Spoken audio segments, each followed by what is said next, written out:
Voilà, donc aujourd'hui, le thème, c'est la gestion des absences des salariés, une situation qui peut être très courante, mais qui peut avoir diverses raisons. Alors, j'ai organisé l'intervention sous la forme suivante. Un petit peu, enfin, voilà, de manière, par grand thème. Alors, on va d'abord voir le sujet, qui est assez courant, c'est, l'annulation d'un cours, que ce soit, le salarié ou la salariée qui annule ou, l'association.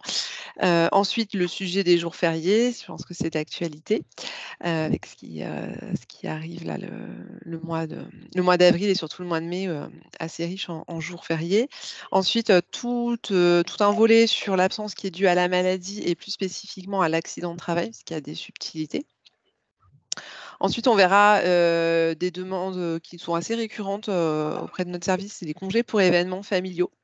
De là, on glissera sur, l'absence plus spécifique, de la maternité et du congé paternité. Et enfin, on verra les demandes d'absence pour cause de formation. À la fin, voilà, on a quelques liens, qu'on peut aussi envoyer par mail, hein, sur les quelques sites d'information, notamment le site, de la Caisse primaire d'assurance maladie qui est très bien fait. Et naturellement, bah, voilà, si vous avez des questions parce qu'il y a des termes par exemple des sujets, sur lesquels vous souhaitez qu'on revienne au cours de chaque thème, n'hésitez pas, à en parler à la fin voilà, de chaque thème. Et ensuite, à la fin, on prendra également un temps pour faire le point et répondre à vos questions, sachant que, bien évidemment, on est aussi disponible par mail. Voilà. Alors, le sujet donc de l'annulation, d'un cours, c'est un cas de figure qu'on rencontre assez souvent. Le cas qui peut se présenter assez régulièrement, c'est, une annulation du fait de l'association, parce qu'il y a par exemple un contexte d'intempérie très forte qui rend les roues impraticables. On peut avoir, un problème de salle, de mairie qui n'est pas disponible à la dernière minute. Voilà, c'est des cas qu'on rencontre assez régulièrement. Vous avez certainement quelques autres exemples en tête. Et la question qu'on nous pose très souvent, c'est, est-ce que dans ce cas-là, on est obligé en tant qu'employeur de payer le cours annulé? La réponse est oui. En fait, normalement, l'employeur doit fournir du travail aux salariés et si l'annulation ne vient pas du salarié, mais de l'employeur, même si, c'est une cause qui est légitime. Voilà, si par exemple il y a une tempête de neige ou, des routes complètement impraticables et un danger d'ailleurs de prendre la route ou des inondations, effectivement, matériellement, on n'est pas en possibilité d'assurer, l'avenue du cours, y compris pour, les pratiquantes et les pratiquants. Mais le salarié ou la salariée, hem se retrouve dans la situation d'être privé de travail et de salaire. Donc dans ce cas, on est, effectivement, l'association, doit normalement payer l'heure comme si elle avait ou les heures et annuler comme si elles avaient été effectuées. Inversement, toujours au nom de ce qui est rappelé là, l'obligation en fait d'exécuter le contrat dans le respect de ce qui est prévu, c'est-à-dire fournir le travail convenu, et faut qu'on soit l'employeur ou qu'on soit le salarié. On a également le cas du salarié qui, pour X raisons, ne vient pas, sur son lieu de travail. Ça peut être, alors, parce que la personne a déjà un emploi principal et qu'elle ce jour-là, elle a décidé d'accepter des heures supplémentaires. Ça peut être, un litige, voilà, je sais pas, un désaccord passager ou plus long avec l'association. Ça peut être une problématique de garde d'enfants, voilà. Il peut y avoir tout un tas de raisons.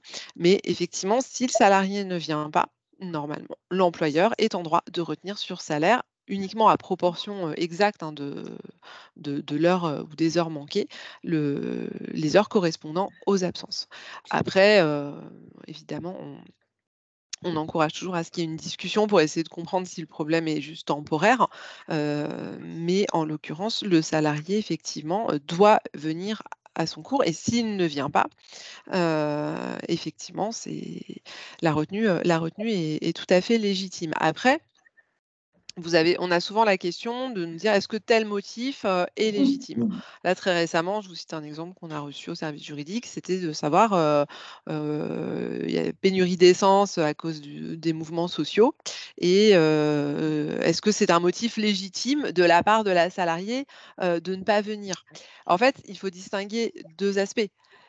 Effectivement, elle est pas a priori, elle est pas en faute parce que oui, il y a eu des pénuries et oui, quand on dépend de sa voiture, et donc des réserves d'essence, on peut être en difficulté. Donc le motif en soi, il est légitime, c'est-à-dire qu'il y a pas de, il y a pas de mauvaise volonté de la salariée de ne pas venir, mais pour autant, ça ne n'oblige pas l'employeur à la payer. C'est elle qui n'est pas venue, c'est effectivement, regrettable pour, la salariée, mais en l'occurrence, l'employeur ne lui doit pas son salaire. Après, s'il veut faire un geste, c'est encore autre chose.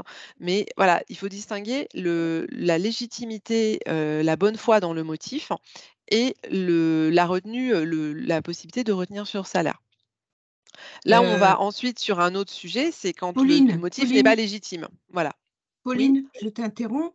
Il y a Dominique Givord qui demande un problème de route impraticable.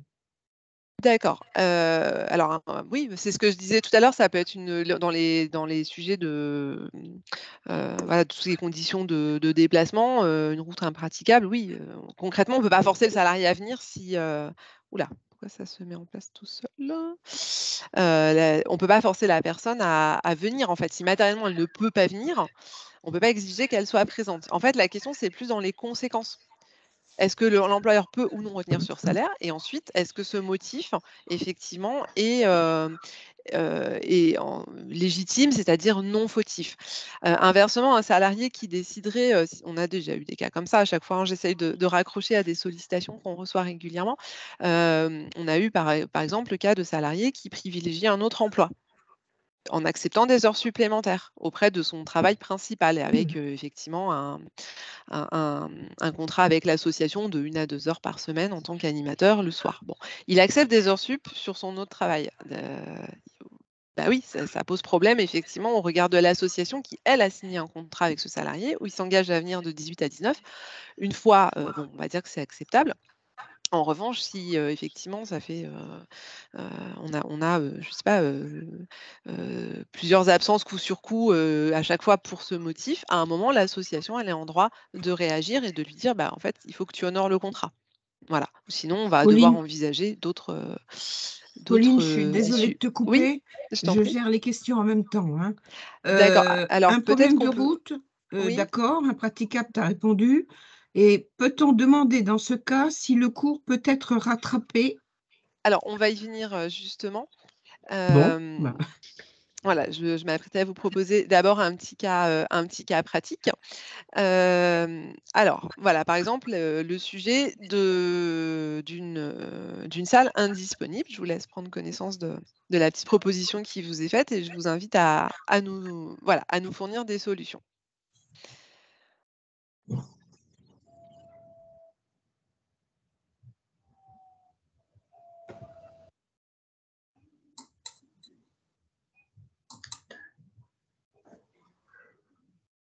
J'ai rien. Moi, j'ai rien, moi. non. Ben, Vous c'est voyez toujours est-ce les que jours fériés, là, Ce sont Pauline, les à ah, jours l'écran. fériés. Ouais. ouh là, ça c'est Ouais. embêtant. Alors, On n'a pas tes questions. d'accord, désolée. Alors là, est-ce que moi j'ai l'annulation d'un cours. Est-ce que vous voyez, le PowerPoint? Non, on Non, voit les On est jours sur les fériés. jours fériés. on est toujours Alors, sur les... Voilà, Ah, c'est bon. voilà. Voilà et le cas pratique, vous le voyez? Oui. La mairie de Nanterre vous informe? Alors, Non. non, non, Moi, je ne non, non vois plus. pas. Non, non. non.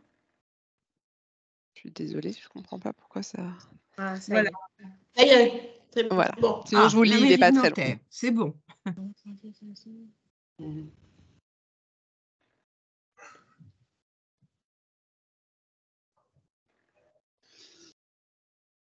Ouais, j'ai plus de sens. Bon, ben, on est dans le placard dans ce cas-là. Alors, Bah, il y a en général, quand ça arrive, on peut demander quand même aux municipalités s'ils n'ont pas une salle de remplacement, qui Bien sûr. parfois est plus petite ou autre. Mais on arrive quand même des fois à avoir une salle en remplacement. Faut demander, de toute façon.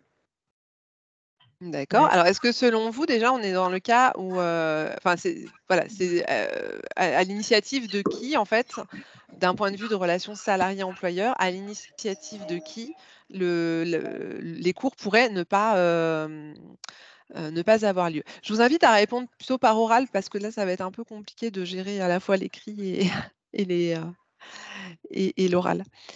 Mais c'est à l'initiative de l'employeur, là, dans ce De cas-là. l'employeur, oui. Tout à fait. Ben non, enfin, c'est plutôt Mais- la mairie, mais bon, du coup, ça va être l'employeur qui va être obligé Oui, mais quand c'est même de payer. l'employeur. Voilà, c'est pour ça que je précise L'obligation, d'un point de vue de la relation purement salarié-employeur. Si vous dites à vos salariés, bah, la mairie, enfin, on risque d'avoir un souci on est au mois de mars, on est en janvier dans l'énoncé. En janvier, bah, dans 4 mois, on risque d'avoir un problème, la salle ne sera pas disponible. On est obligé de faire une demande de chômage partiel et puis les mettre au chômage. ça ne marchera pas. Alors, c'est une solution qui est intéressante, effectivement, qui pourrait s'appliquer dans la mesure où, on est, sur une indisponibilité qui est extérieure à l'association. C'est-à-dire que c'est pas une décision de l'association de dire: «Bon, bah, voilà, on décide, tiens, de faire une pause au mois de mai, il y aura pas de cours». Donc en résumé, on est bien sur une démarche qui provient, enfin qui est extérieure à la personne du salarié. C'est pas par convenance personnelle que le salarié, ne pourra pas assurer les cours. Là, c'est bien, une cause qui provient plutôt du côté de l'association. En l'occurrence, c'est même extérieur à l'association puisque c'est la mairie.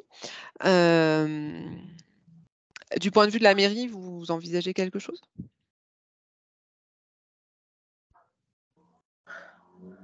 Bah, lui demander le prêt d'une éventuelle autre salle. Oui, exactement.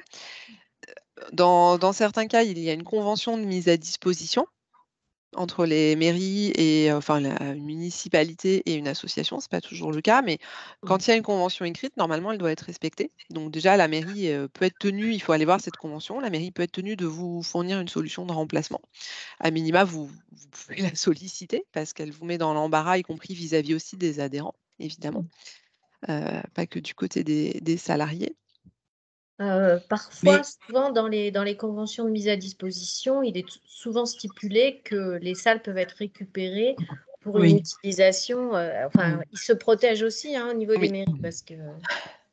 Alors nous, ce qu'on fait de temps en temps, on demande à la municipalité, par exemple, là, bon, il y a 4 cours en moins, on demande si on peut récupérer pendant les congés scolaires.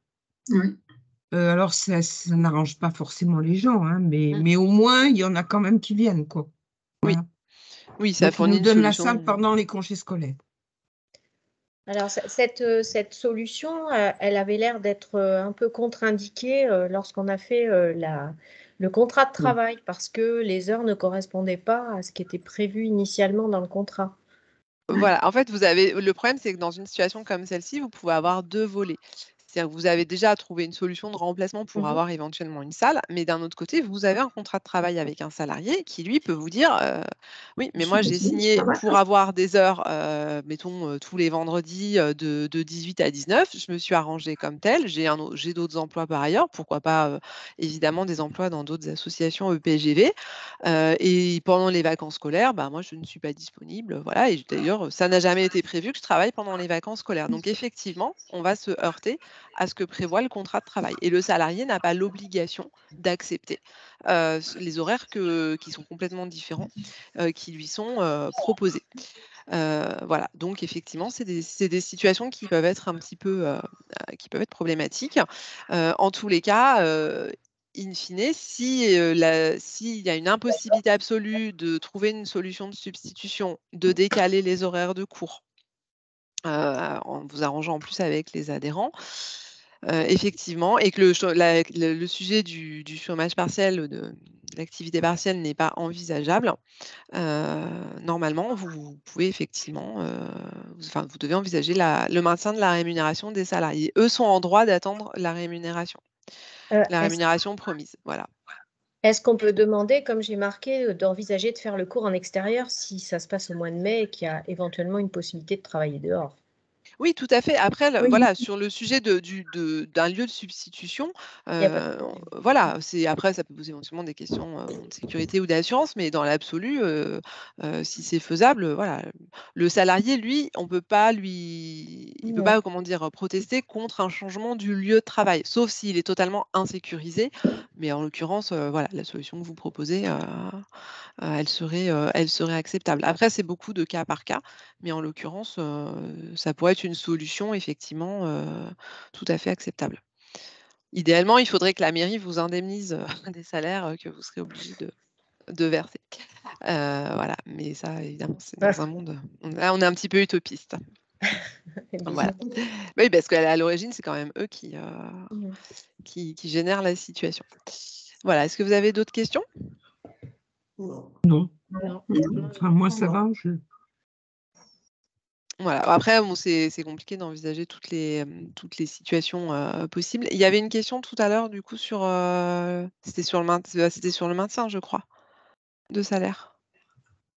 Au moment où on a fait le cas pratique. Oui, c'était de faire une demande de chômage partiel. Ah oui, non, de décaler le cours. Voilà, c'était donc le cas pratique qui répondait et effectivement, le décalage du cours, il implique d'autres sujets. Donc déjà s'arranger, à la fois avec les adhérents, qui sont pas forcément disponibles aux mêmes horaires et puis avec le salarié.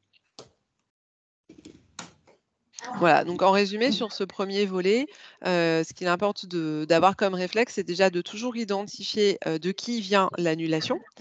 Ensuite, quelle solution on trouve.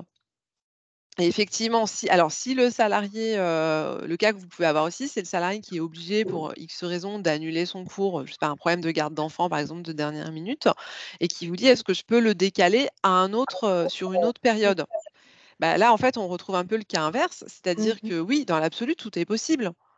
Vous ne le payez pas sur le cours à annuler, mais vous lui dites: «D'accord, au lieu que ça soit le vendredi, de 18 à 19, ce sera exceptionnellement le mardi de 18 à 19». Mais là encore faut-il que les adhérents soient disponibles. Et ça va être à vous, en tant qu'association, d'avoir un petit peu de lourdeur pour gérer tout ça, un peu en urgence souvent, c'est-à-dire de faire, voilà, peut-être une communication pour dire aux adhérents, «On envisage de décaler le cours, est-ce que vous seriez dispo?» Évidemment, on peut s'attendre à ce que beaucoup vous répondent que c'est pas possible ou que c'est compliqué ou que c'est pas ce qui a été convenu. Donc nous, on a souvent cette demande de savoir si l'association doit accepter la demande du salarié. Non, vous n'avez pas l'obligation d'accepter sa demande de décaler. C'est juste une option qui peut être envisagée. Encore faut-il qu'elle soit réellement, applicable. Voilà, je pense que vous avez déjà eu, ce genre de situation. Voilà, on va passer au sujet des jours fériés. On est très sollicité en ce moment là aussi. On vous a envoyé d'ailleurs, Oui. un numéro d'information, juridique sur ce point. Alors, si le jour férié tombe un jour habituellement travaillé, le jour qui est chômé, à l'initiative de l'employeur, on verra après le cas spécifique du 1er mai, entraîne un maintien de la rémunération. Par jour habituellement travaillé, on entend, un jour qui, à mon sens, enfin selon l'analyse que nous on en fait, tombe dans les périodes, dans le cas du contrat intermittent, tombe dans les périodes non scolaires, c'est-à-dire les périodes où les cours ont lieu. Là, le cas que vous allez avoir, selon les zones, de vacances scolaires, c'est qu'il y aura très probablement au moins 1 jour, voire 2 jours fériés qui tomberont pendant les vacances scolaires. Bah, Et là, la question qui se pose, c'est qu'est-ce qu'on fait? Est-ce qu'en temps normal, on aurait fait travailler le salarié, par exemple, sur le jeudi de l'Ascension? Pour nous, si vous ne le faites pas travailler le jeudi de l'Ascension parce que ça tombe en période de vacances scolaires, ça n'est pas un jour habituellement travaillé. Par contre, si ce n'est pas en période de vacances scolaires, normalement, c'est considéré comme un jour habituellement travaillé si le jour du cours, on parle de l'hypothèse que le jour du cours est le jeudi. Et il faut éviter la pratique qui consisterait à dire, bah, exceptionnellement, on fait un planning qui ne prend pas en compte le jeudi. Voilà, pour éviter de payer le salarié. Donc, La notion de jour habituellement travaillé, elle s'entend vraiment, mais dans le cas spécifique du CDI intermittent, par rapport aux périodes habituellement travaillées, parce que ce sont les périodes où les cours ont lieu chaque semaine, avec leur périodicité hebdomadaire, et à l'opposé, les périodes de vacances scolaires, normalement, la plupart des associations ne font pas, ne dispensent pas les cours. Donc pour nous, ce n'est pas un jour habituellement travaillé. Si donc c'est le point numéro 2, si le jour férié tombe un jour qui est habituellement non travaillé, il y a aucune rémunération complémentaire. Inversement, on peut prendre l'exemple du cours, donc toujours qui est un mardi. Vous avez le jeudi de l'Ascension, aucune rémunération n'est due, qu'on soit en période de vacances scolaires ou qu'on ne le soit pas, puisque le jour d'habitude, le cours a lieu le mardi. Donc en l'occurrence, le jeudi de l'Ascension n'est pas concerné, par le sujet du jour férié. La convention collective, elle prévoit que lorsque le salarié travaille un jour férié, il y a une majoration de 50% du salaire et une majoration de 100% pour le 1er mai, qui est un cas un peu spécifique. Le 1er mai est un jour qui est férié et chômé. C'est même normalement impossible de faire travailler, sauf quelques secteurs dérogatoires, le salarié le 1er mai. De toute façon, on peut parier que ce jour-là, il y aurait très peu de personnes disponibles pour assister aux cours. Voilà, mais le cas du 1er mai mis à part, la majoration, elle est de 50% si le salarié travaille un jour férié. Là, ça doit être encore une fois à l'initiative de l'association. Le cas qu'on a eu récemment, c'était un salarié qui visiblement avait proposé à l'association, avec peut-être un petit peu d'insistance, de mettre un cours exceptionnel, une sorte de stage de découverte sur un jour férié, en pleine période de vacances scolaires. Voilà. Là, l'association, elle est évidemment libre de décider. Si, elle se dit: «Oui, c'est une très bonne idée, faisons ça», même si c'est à l'initiative du salarié, c'est bien elle qui décide. Donc effectivement, ce jour-là, il y aura un maintien de la rémunération, bien évidemment, et une majoration de 50%. Mais si elle refuse, comme c'est son droit, il y a pas de voilà, il y a pas de sujet, on n'est pas sur un jour habituellement travaillé. Là aussi, je ne sais pas si vous avez des remontées, des cas à nous partager, de situations qui pourraient être un petit peu complexes en apparence et qui pourraient intéresser le groupe. Voilà, n'hésitez pas à les soumettre maintenant. Oui, Oui, nous, on a eu une salariée qui voulait travailler un jour férié et 50%, on a refusé. Donc, voilà quoi, parce que c'est vrai que on n'a refusé pas pour ça, mais parce que c'est la porte ouverte après à d'autres choses, quoi. Les budgets sont ce qu'ils sont et si on commence bon, il y a des animateurs qui ont besoin de travailler, donc ils nous demandent des cours en plus, même les jours fériés. Après, les budgets ne tiennent plus et puis voilà, on peut pas suivre, quoi. Voilà. Et c'était un jour férié, c'était un jour, habituellement, il n'y avait pas de cours sur ce jour-là ou c'était pendant les vacances scolaires, par Non, exemple? habituellement, il y avait un cours, mais c'était un jour férié. D'accord. Alors Il attention, voulait parce que si le travailler son jour jour férié férié. voilà, ah oui, d'accord, donc vous avez maintenu, donc on est dans le cas numéro 1 en fait, le jour férié tombe un jour habituellement travaillé. L'association chôme, mais maintient la rémunération normale. Non, Autant qu'elle travaille. non, je me suis sans doute mal exprimée. C'était un jour férié où il y a un cours habituellement. D'accord. Donc, habituellement, on lui paye son cours normal puisque c'est un jour férié. Oui. Mais Oui. elle voulait travailler. Et si elle D'accord. voulait travailler, il fallait lui donner 50% en plus. C'est ça, On est exactement. d'accord, voilà. Voilà, c'est ça. Et nous, on a refusé parce que c'est la porte ouverte à des cours supplémentaires. Et puis voilà, bon, il y a quand même beaucoup de jours fériés ce mois-ci, quoi. Oui, puis ça a créé un précédent en plus, c'est-à-dire que l'année Voilà, d'après, potentiellement, vous pouvez être amené ça fait un précédent, quoi. à réaccepter. Effectivement, en fait, en termes de maintien de la rémunération, sur ce cas précis, on est sur un maintien à 100%, si le jour férié tombe un jour habituellement travaillé. Mais par contre, si on demande et que le salarié ne travaille pas, par contre, si le salarié travaille, effectivement, on est sur du 150% en coût employeur. Est-ce que c'est bien clair pour tout le monde? Oui. Il y a Dominique qui pose une Oui, question. alors moi, on a eu le cas cette année des salariés qui nous ont demandé s'ils pouvaient travailler le lundi de retour des vacances de Noël, qui normalement n'était pas prévu comme dans les vacances, mais ils avaient rajouté ce lundi pour éviter que ça soit trop proche du 1er janvier. Donc, en fait, c'était encore pendant les vacances scolaires, mais à la demande à la fois des adhérents et des salariés, on les a quand même fait travailler ce jour-là. Mais c'était Alors pas un là, jour on n'est pas férié. sur un sujet. Oui, je me rappelle, effectivement, c'est vrai que cette année, le 1er de l'an tombait un dimanche, ce qui était pratique pour personne. Mais là, on n'est pas en travaillant le C'est pas lundi, un on n'est jour pas sur. férié. Voilà, exactement. On n'est pas sur un sujet de jour férié. Alors, c'est vrai que c'est un cas intéressant parce que dans l'absolu, alors je me rappelle plus si les vacances scolaires, elles étaient Les prolongées vacances d'une scolaires journée. étaient prolongées d'un jour. En fait, la reprise des cours s'est fait le mardi. Et nous, on avait des cours le lundi. Donc, en fait, logiquement, on aurait dû reprendre que le mardi, puisque c'était Oui. encore les vacances scolaires. Oui. Mais nous, on ne l'avait pas prévu non plus dans les 33 semaines sur lesquelles on emploie nos salariés. Donc, on s'est dit qu'il allait leur manquer de toute façon une semaine de travail en plus, si on ne les faisait pas travailler ce lundi. Alors normalement, avec le lissage, en fait, c'est compensé parce que le lissage de la rémunération permet justement de gérer le cas de l'absence de cours pendant les périodes des vacances scolaires. Mais c'est vrai que cette année, Mais on Tout le l'avait monde pas n'est pas lissé, hein. comptabilisé Je parce qu'on sais, ne pensait je pas sais. que ça allait rajouter un lundi, quoi. Ça faisait 3 lundis sur les vacances, en fait, et pas Ouais. 2 normalement. Oui, d'ailleurs, il y a visiblement eu aussi des adhérents qui se sont plaints auprès Oui. d'associations, parce que je me rappelle qu'on avait eu des remontées aussi là-dessus.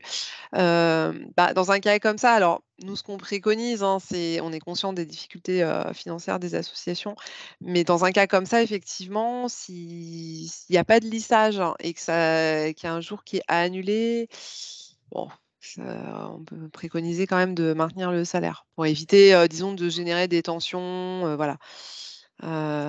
Parce qu'effectivement, on est dans un cas un peu particulier. Nous, Mais en bon, fait, après, si les vacances, pardon de vous couper, mais si les vacances sont exclues des périodes de contrat, des périodes travaillées dans le contrat, logiquement, si ça tombe un lundi, effectivement, l'association n'est pas tenue de le faire. Mais dans ce cas très spécifique, bon, après, ça peut être envisageable de faire un geste. Mais là, bon, c'est un peu du cas par cas. Du coup, il y avait d'autres questions? Vous m'entendez? Oui, je vous entends. Nicole. Oui, vous m'entendez? Oui, je vous entends. Oui. Alors, nous, on a le cas d'une personne qui fait 1 heure tous les lundis. Oui. Et là, le mois de mai, il y a 3 lundis où, en fait, pour nous, elle n'est pas rémunérée. Pas de cours, pas de rémunération. C'est le 1er mai sûr. Alors, Oui. le 1er mai, de toute façon, il y a un maintien de salaire à 100%. Moi aussi. Voilà. Donc, en fait, c'est le lundi 8 mai qui est concerné. Alors, je suis très mauvaise sur les zones géographiques. C'est la période des vacances pour votre région ou... Pour le lundi de Pâques, ça va être les vacances. D'accord. Ouais. Donc, le lundi de Pâques, il tombe quand déjà? Le 10 avril. Hein. Le 10 Le avril. premier jour des vacances scolaires. D'accord. Donc, le 8 mai, a priori, n'est pas concerné par les vacances pour vous. C'est le lundi qui est concerné. Ouais. Alors, on est normalement sur effectivement, alors on pourrait être dans le cas, pour le lundi de Pâques du jour férié, on est sur un jour habituellement travaillé, c'est le lundi, mais on est en période de vacances. Donc pour moi, c'est la période de vacances qui prime. En temps normal, elle n'aurait pas travaillé de toute façon, férié ou pas férié. Oui. Oui, oui. Voilà. Donc selon moi, il n'y a pas lieu à maintenir le salaire sur ce jour-là. Oui, mais nous, on n'est pas en période de vacances parce qu'on est dans la zone A. Donc, le 8 Ah pardon, mai, j'avais compris. alors pour moi, il y a le 8 mai et puis le lundi de Pentecôte.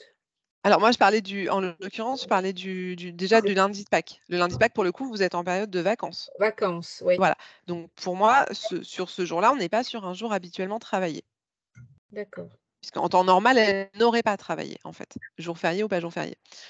Ensuite, sur effectivement le lundi du 8 mai et le lundi Le 1er mai aussi. Alors, le 1er mai, on a vu, c'est particulier. En fait, il y a un maintien de salaire. Oui, mais le 8 mai aussi. Voilà. Donc, le 1er mai, c'est vraiment un jour férié à part. Donc là, vous êtes plutôt concerné par le 8 et le 8 mai et le lundi de Pentecôte. Oui. Là, alors, pour le coup, on est sur le cas numéro 1. Le jour férié tombe un jour habituellement travaillé. Donc, si c'est chômé, c'est un maintien de la rémunération. Mhm. Voilà. Donc, il y a 3 lundis à maintenir. Et si vous décidez de maintenir le cours, parce qu'effectivement, pour les adhérents, ça peut être un peu problématique. Au final, ça fait, je crois, 4 lundis dans l'année. En comptant aussi, Oui. d'ailleurs, sur la saison, on a le lundi du 2 janvier, effectivement, lundi de Pâques, ça fait 2. Et ensuite, oui, ça fait 5 lundis qui sont annulés, enfin qui ne sont pas, qui font pas l'objet du cours. Donc voilà, rien ne vous empêche, là, mais on glisse sur le sujet de l'organisation dans l'association, rien ne vous empêche de faire un sondage auprès des adhérents pour savoir si éventuellement ils souhaiteraient qu'au moins l'un des cours soit maintenu. Après, il y a aussi le sujet des gens qui partent en week-end prolongé. Et le lundi, pour ça, est particulièrement malcommode pour les associations, puisque voilà, les personnes les adhérents peuvent être en week-end. Voilà. En tout cas, là, pour moi, on est bien sur le cas numéro 1. Il y avait d'autres questions? Dominique, qui veut reposer une Ah question? non, non, c'est une erreur. Ah bon, Pas de question. d'accord.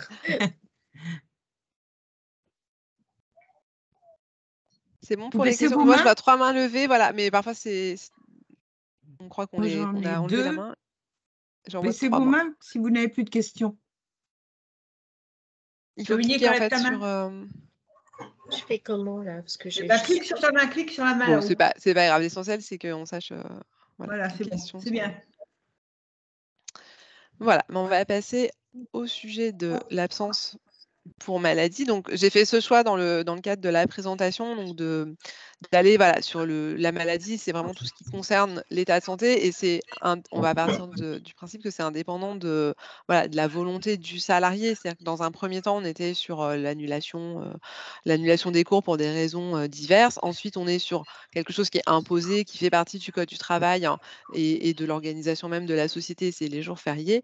Là, à présent, on passe sur ce qui relève de l'imprévu, à savoir les aléas, malheureusement, de l'état de santé. Il faut distinguer 2 types d'arrêt maladie. Le premier, c'est l'arrêt maladie pour maladie d'origine ou accident d'origine non professionnelle. Et le deuxième qu'on verra ensuite, c'est l'arrêt maladie qui fait suite à un accident de travail ou à une maladie dite professionnelle, donc qui a pour origine le travail. En tous les cas, donc à réception d'un arrêt maladie, le salarié doit vous adresser dans les meilleurs délais. En tant qu'association, en tant qu'employeur, il doit vous adresser son arrêt de travail, y compris s'il est multi-employeur. C'est souvent oublié. En général, alors quand il y a un employeur principal, il va l'envoyer à l'employeur principal, et ensuite il va pas forcément avoir en tête qu'il faut l'envoyer à tous ses employeurs. L'employeur, quel que soit l'impact que ça peut avoir sur l'association, parce que c'est souvent une demande qu'on nous adresse, doit remplir les procédures qui lui incombent. Il doit compléter une attestation de salaire qui est à destination de la CPAM, donc la Caisse primaire d'assurance maladie. C'est une attestation qui a simplement vocation à ce que l'organisme de sécurité sociale ait bien la preuve que le salarié ou la salariée a bien perçu les salaires tels que déclarés. Voilà, c'est une confirmation, c'est aussi pour éviter tout simplement les fraudes. Voilà, donc ça peut être un petit peu contraignant, mais vous avez l'obligation en tant qu'employeur d'adresser cette attestation. On nous pose souvent la question de savoir pourquoi le sujet de ce qu'on appelle la subrogation des droits, c'est-à-dire le fait que vous allez percevoir en tant qu'association les indemnités journalières de sécurité sociale pour ensuite pouvoir pratiquer le maintien de salaire. On nous demande souvent pourquoi ça peut mettre autant de temps auprès de la sécurité sociale. La question est très probablement d'ordre pratique. C'est que quand un animateur ou une animatrice qui est la plupart du temps multi-employeur fait cette démarche, il est tributaire de la réactivité de chaque association. Donc il suffit qu'une association n'ait pas encore envoyé son attestation pour que la sécurité sociale soit bloquée. Et c'est la raison pour laquelle parfois il y a des retards de plusieurs mois. Voilà, en tout cas, c'est la seule explication que nous ayons.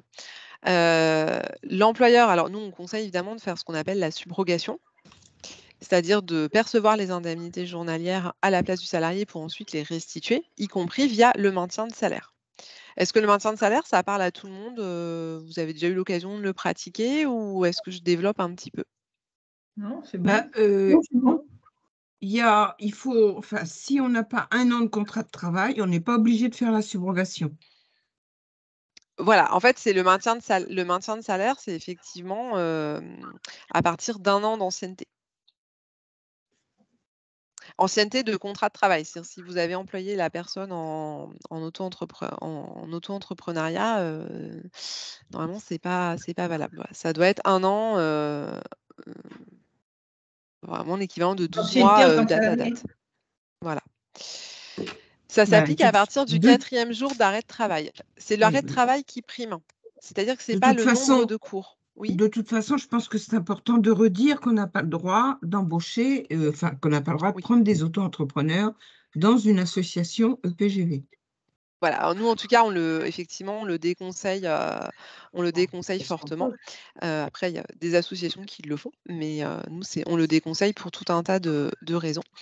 Et souvent parce qu'on a d'ailleurs ce genre de situation, on nous dit: «Ah bah oui, mais lui, ça fait 20 ans qu'il est auto-entrepreneur». Oui. Voilà, donc ça peut, dans ce cas de figure, se révéler particulièrement problématique.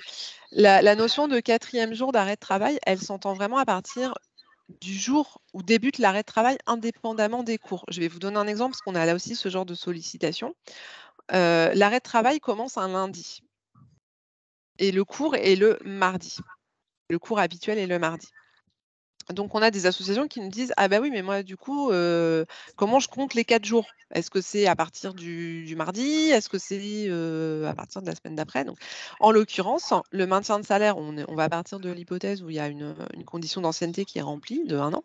Le maintien de salaire, il va s'appliquer à partir du 4e jour d'arrêt qui va être donc le jeudi. Donc sur le premier cours, ça ne va pas s'appliquer effectivement, mais par contre sur les cours suivants, mettons que c'est soit un arrêt d'1 mois, le maintien de salaire va s'appliquer.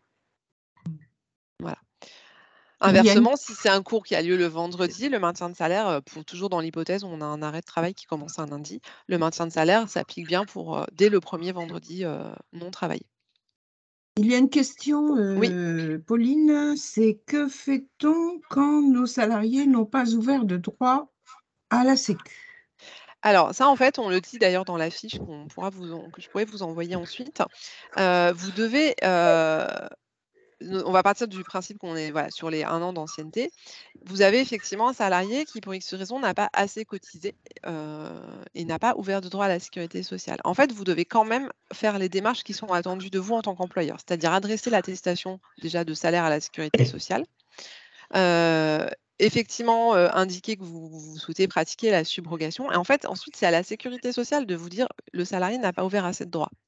Mais vous ne pouvez pas préjuger de ça, en amont. Surtout que c'est des calculs souvent assez complexes qui tiennent lieu à la fois du nombre d'heures travaillées par le salarié, tout employeur confondu, du nombre de mois sur lequel il a travaillé, du salaire perçu. Voilà, il y a plusieurs manières de calculer l'ouverture de droit. Donc en fait, vous ne pouvez pas en préjuger. Vous devez effectivement faire toutes ces démarches et ensuite, le cas échéant, c'est la prévoyance qui prendra le relais, votre organisme de prévoyance. Si, le salarié, effectivement, il s'avère qu'il n'a pas ouvert assez de droits et que donc il ne percevra pas d'indemnité, journalière de sécurité sociale. Mmh. Voilà, donc pour rappel, il faut effectivement donc 1 an le maintien de salaire, c'est 1 an d'ancienneté. Il faut quand même que le salarié ait envoyé au préalable son arrêt de travail. Et s'il ne le fait pas? Ah beh, tant qu'il ne le fait pas, vous êtes pas informé. C'est-à-dire que vous n'êtes pas officiellement informé. Vous pouvez avoir un SMS d'un salarié qui vous dit: «Je suis en arrêt de travail». Mais tant qu'il l'a pas fait, vous n'avez pas le document. Tant qu'il vous a pas envoyé le document, vous ne pouvez pas faire de démarche et vous n'êtes pas tenu de les faire. Il Sauf que suffit nous, pas on a qu'il vous eu le dise. pardon, nous, on a eu le cas, d'un congé de maternité qui a commencé pendant les vacances scolaires, les grandes vacances d'été. Donc on n'a pas été informés officiellement. Ce qui fait qu'à la rentrée, ben, on a su par, le bouche à oreille que la personne était enceinte, mais on n'avait pas d'arrêt de travail, quoi. Là, en l'occurrence, bah, vous n'êtes tenu que par les informations qu'on vous communique. Si la salariée n'a pas, jugé utile de vous communiquer, ces informations, vous ne pouvez pas les deviner et c'est à elle de faire les démarches. D'accord. Que ce soit la maternité, que ce soit un arrêt de travail, D'autant plus que maintenant, la majorité des médecins, sinon tous, envoient directement l'arrêt de travail par… De manière dématérialisée, oui. Voilà. Voilà. Donc, Mais après, il l'envoie pas nécessairement, enfin, c'est envoyé à la sécurité sociale, mais je ne crois pas que ça soit ensuite envoyé à chaque employeur. La démarche de l'envoyer à ah non, l'employeur, c'est non, la mais démarche du salarié. il l'envoie à la sécurité sociale. C'est ça, Mais exactement. si nous, on ne le sait pas, ben, comme dit Annie… Vous ne pouvez pas le deviner. Et le peut cas pas qu'on a deviner. souvent, c'est quand les salariés voient un peu l'activité EPGV, parfois pour certains, comme une activité un peu accessoire, ou en tout cas un emploi qui est mineur en termes de volume horaire, et se disent oui, bah, c'est pas la peine, je ne vais pas envoyer mon arrêt de travail pour 1 heure ou 2 heures de cours. Alors ça peut poser aussi un autre problème, c'est que normalement, le salarié ne peut pas travailler pour aucun employeur. À partir du moment où il a un arrêt de travail, sauf si l'arrêt de travail dit explicitement qu'il peut travailler pour certains employeurs, il doit nommer lesquels, l'arrêt de travail s'impose à tous les employeurs, mais pour le salarié. Encore une fois, là, c'est plutôt de la responsabilité du salarié. S'il décide de venir travailler sans vous informer qu'il a un arrêt de travail, donc vous pouvez pas le deviner, et c'est lui ensuite qui risque d'avoir des soucis avec la sécurité sociale, parce qu'à un moment, elle va faire le recoupement et elle va comprendre qu'il a quand même travaillé alors qu'il était en arrêt de travail. Voilà, mais vous, si vous êtes de bonne foi, c'est-à-dire si vous pouvez prouver que le salarié ne vous a jamais envoyé son arrêt de travail, bah, pour vous, il n'y a pas d'arrêt en fait. Vous n'êtes pas au courant de son existence. Et ça peut être quelque chose à rappeler aussi aux salariés qui peuvent se dire: «Non, mais je suis en capacité de venir faire le cours, c'est bon, je peux gérer, voilà, c'est juste, par rapport à mon autre employeur, le principal», voilà. En fait non, ça s'impose à tout le monde. On en a d'ailleurs, on a fait une question, dans les informations juridiques sur ce point-là. Pour rappel, le maintien de salaire, il est dû, en fait, à partir du moment où la convention collective, enfin, on remplit les conditions conventionnelles, donc 1 an d'ancienneté, le maintien de salaire est dû, que le salarié bénéficie ou non des IJSS, les indemnités journalières de sécurité sociale. Et pour déclencher le maintien de salaire, il faut effectivement que l'employeur ait procédé à la subrogation.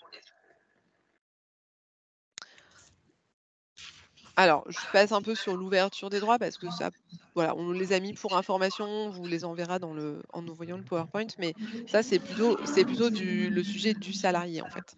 Donc, comme vous le voyez, très rapidement, c'est des conditions qui peuvent être différentes pour prendre en compte toutes les situations possibles. C'est au moins 150 heures au cours des 3 mois civils ou des 90 jours précédant l'arrêt, ou avoir cotisé sur une base égale à 1015 fois le montant du SMIC horaire, etc. Voilà.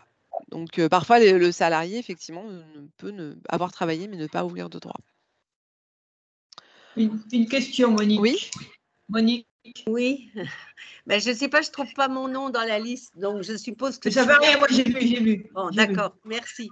Eh ben, c'était par rapport justement à ce que fait le salarié. Nous, on a eu le cas, un petit peu comme la personne précédente, d'une salariée qui a été en congé maladie pendant la période de chômage du Covid. Donc, elle était en chômage partiel, elle ne nous a pas prévenus, on l'a su 3 mois après, juste en mai. Et donc, elle a très tardé, elle était multi-employeur. Donc, c'est moi qui lui ai dit qu'il fallait absolument qu'elle fasse les démarches, qu'elle me donne les arrêts de travail, etc. Elle en avait déjà 3. On a fait toutes les démarches, elle n'a pas eu droit aux indemnités de sécurité sociale qui ont été refusées. Vous m'entendez? Oui, il y a un écho, mais je vous entends. Il y a un écho, oui. Et donc, vous avez parlé tout à l'heure, donc on a maintenu le salaire parce qu'on était pendant 90 jours. Ensuite, c'était les vacances. Alors, au-delà des 90 jours, elle n'était plus payée. Et ensuite, elle est en congé de maternité. Donc, ça a recommencé. Elle n'avait toujours pas bien envoyé ses arrêts communiqué ses arrêts maladie, mais là, c'est la sécurité sociale qui m'a demandé. J'ai fait le nécessaire. Et elle n'a pas été non plus payée de ses indemnités de sécurité sociale. Elle n'a jamais eu droit à la prévoyance parce qu'on a fait les dossiers. Pour la première raison, c'est parce qu'elle avait trop tardé, donc la prévoyance n'a pas voulu intervenir. Et en deuxième cas, eh bien, la prévoyance n'intervient que si elle a un motif valable. Et actuellement, la CPAM ne veut pas nous donner le motif. et elle m'a toujours pas communiqué le motif. Donc, on est en attente. Donc, c'est une situation quand même assez ambiguë.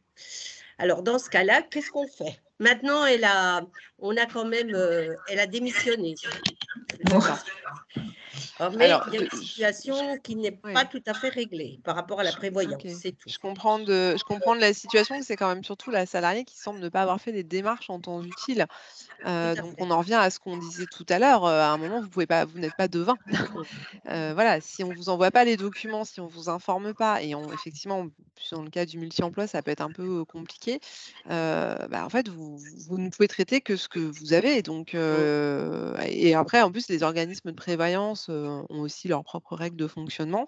Donc si vous pouvez si vous pouvez prouver que vous avez tout fait en temps et heure dès que vous avez eu les informations, il y a pas de difficulté. Après, je comprends bien que c'est compliqué, que vous êtes probablement relancé par la salariée, même si elle a démissionné, qui vous demande pourquoi ça bloque. Mais en même temps, bon, si elle a pas communiqué ce qu'il fallait, à un moment, on peut pas enfin voilà, vous êtes pas magicien, hein. Ben, Je suis désolée de le mais dire un peu crûment, mais parfois, enfin voilà, c'est déjà compliqué, même en temps normal quand, tout est conforme, que tout est envoyé dans les temps, ça peut mettre un petit délai pour être traité. Là, si en plus la salariée vous a pas communiqué ce qu'il fallait, alors après, et sur le ça- sujet du chômage partiel, je suis pas sûre de tout à fait comprendre, mais on va être obligé si, d'avancer un alors, peu. Mais normalement, elle a le droit d'être en chômage partiel pour un employeur et de mais- travailler à côté, hein. non, mais on était en Voilà. chômage partiel à cause du Covid. Oui, oui, je vois. Alors, Mais elle ne m'avait pas ah oui, vous, prévenue, oui, d'accord. donc j'avais fait les demandes, je me suis mis tout à fait en ordre, j'ai été obligée de rembourser le chômage partiel que j'avais demandé. Oui, parce qu'effectivement, oui, je C'était en comprends. février et on était en mai quand j'ai été prévenue. Je l'ai su de bouche à oreille, hein, c'est même pas elle qui m'a prévenue. Donc là, je l'ai contactée. Bon, je lui ai dit, mais tu m'envoies quand tes arrêts de travail, etc. Bon, moi, elle ne savait même pas qu'il fallait me les envoyer parce que, comme vous disiez tout à l'heure, elle avait un employeur principal et elle pensait que l'avoir donné au premier employeur était suffisant. Et donc, j'ai fait le nécessaire pour le chômage partiel parce que j'avais contacté Madame Laurine Bourgeois qui m'avait bien aiguillée sur la marche à suivre. Voilà. Mais En c'est fait, quand dans même des ces cas-là situations oui, oui. compliquées, hein. Dans ces cas-là, je pense que ça peut être utile notamment à l'embauche ou en renouvellement de saison, de faire un petit point. Là, on est plus sur presque de la gestion ce qu'on appelle la gestion des ressources humaines, la gestion du personnel, de rappeler en fait qu'en cas d'arrêt, ce qu'on souhaite à la personne.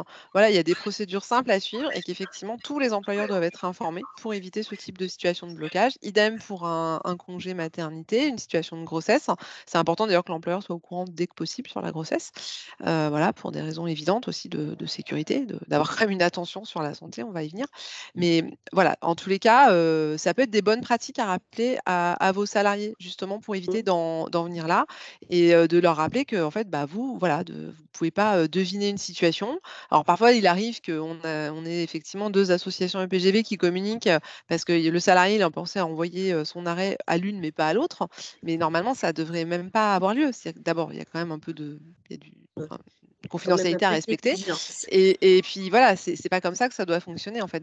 Là, c'est vraiment aux salariés de le faire, mais ça peut être bien de les sensibiliser parce que la réalité du terrain, elle est aussi celle-ci. C'est que pour beaucoup de salariés qui peuvent être par ailleurs très investis, dans les valeurs EPGV, ils le voient quand même en termes de volume d'emploi comme une activité qui n'est pas, principale pour eux et c'est effectivement ce qu'elle est. Quand on travaille 2 heures par semaine, c'est pas forcément une priorité de faire les mêmes démarches que l'on ferait pour un employeur, avec lequel on travaille 35 heures.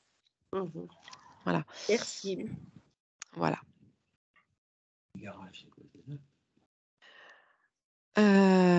Alors là, c'est bon, là aussi on va passer assez rapidement, sur les IGSS, donc c'est indemnité journalière de sécurité sociale maladie, durant les 90 premiers jours quand il y a le maintien de salaire. Donc vous avez 2 possibilités. Le salarié, il a ouvert des droits à la sécurité sociale. Il a cotisé sur, alors là, il y a 2 situations. Soit il a cotisé sur le salaire réel, donc là, c'est 50 du salaire journalier de base qui est calculé sur les 12 derniers mois. C'est proratisé ensuite selon chaque association, c'est-à-dire que c'est vraiment 50 du salaire qu'il a touché dans l'association. Donc lui, au final, il touchera certainement plus s'il est multi-employeur. Voilà, mais en tout cas, c'est 50% du salaire versé par l'association, d'où l'importance de bien établir les attestations de salaire, et toujours en brut, évidemment. Le salarié a cotisé sur l'assiette forfaitaire. Dans ce cas-là, c'est 50% du salaire journalier de base, toujours, mais calculé sur l'assiette forfaitaire déclarée. Le deuxième cas de figure qu'on peut rencontrer, c'est le salarié qui n'a pas ouvert de droit à la sécurité sociale. Donc là, en fait, c'est vous qui devez attendre cette information. Et là, normalement, vous en êtes informé parce que la caisse primaire d'assurance maladie va vous envoyer une attestation de rejet. Et c'est vous, en tant qu'employeur, qui allez devoir l'adresser à la prévoyance. Et c'est comme ça que la prévoyance peut prendre le relais. Là, vous êtes tributaire, effectivement, des délais de la CPAM qui peut être assez lente. Voilà. Et normalement, c'est la prévoyance qui va verser les indemnités à la place de la sécurité sociale avec un montant de 50% du salaire de référence. Et là, indifféremment que le salarié ait cotisé sur le salaire réel ou sur l'assiette forfaitaire.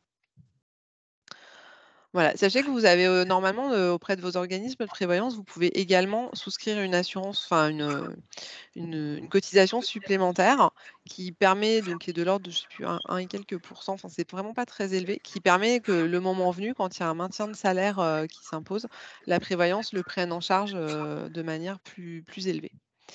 Voilà, donc vous cotisez plus à l'origine, en ne sachant pas si le risque de l'arrêt maladie va se réaliser, évidemment, par définition.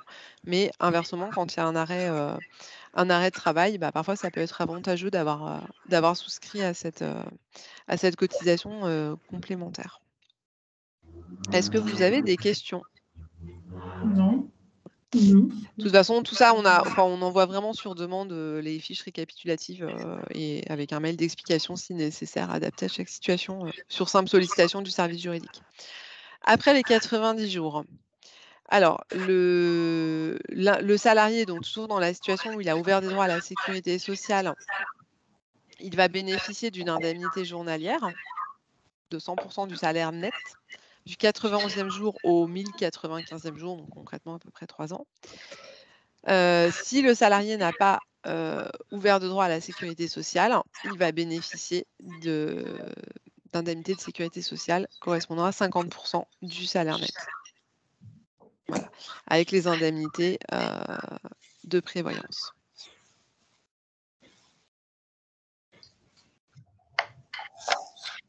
Voilà, on a fait un petit tableau récapitulatif en distinguant donc les 3 jours, les 87 jours qui correspondent voilà, au délai total de 90 jours avec la distinction indemnisé ou non indemnisé. Et au total, ça peut aller jusqu'à 3 ans. Et je pense qu'il y a une coquille ici parce que c'est normalement 1095 et pas 1005. Désolée. Je corrigerai sur ce qu'on vous enverra. Est-ce que vous avez des questions sur la manière d'indemniser? Non. Alors, ensuite, il y a le maintien de la rémunération sous la forme du maintien de salaire et de l'indemnité journalière de sécurité sociale, mais il y a également une incidence. Le contrat de travail, il n'est pas rompu. On part toujours du principe qu'on est sur le cas classique du CDI, ou du CDI intermittent. Le contrat est suspendu, il n'est pas rompu. Et ce temps en fait d'arrêt de travail faisant l'objet du maintien de salaire, il va être assimilé à du temps de travail effectif pour le calcul des droits au congé payé ainsi qu'à l'ancienneté. C'est-à-dire que si un jour un salarié, voilà, il a un arrêt de travail, mettons, de 3 mois et qu'ensuite, 4 ans plus tard, il veut une rupture conventionnelle, ça n'a pas d'incidence. On ne déduit pas les 3 mois sur la manière de calculer son ancienneté pour calculer son indemnité. Voilà. Voilà ce qu'on pouvait dire sur l'arrêt maladie qui n'est pas d'origine professionnelle. Est-ce que vous avez des questions?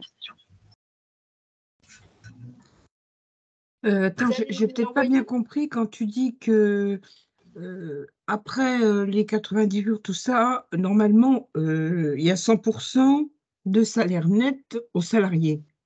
Mais ces 100%-là ne sont pas payés que par la sécurité sociale. Non, c'est par la prévoyance, en fait. C'est le cumul. Ah, d'accord. Voilà, je le remets sur le tableau. Voilà. Oui, c'est la prévoyance qui complète. Oui, voilà, c'est ça. C'est plus l'employeur, en fait, qui prend le relais sur le maintien de salaire. Enfin, il le prend d'une certaine manière par le biais des cotisations qu'il a versées auparavant. Oui. Voilà. Alors, on va en venir à l'accident de travail.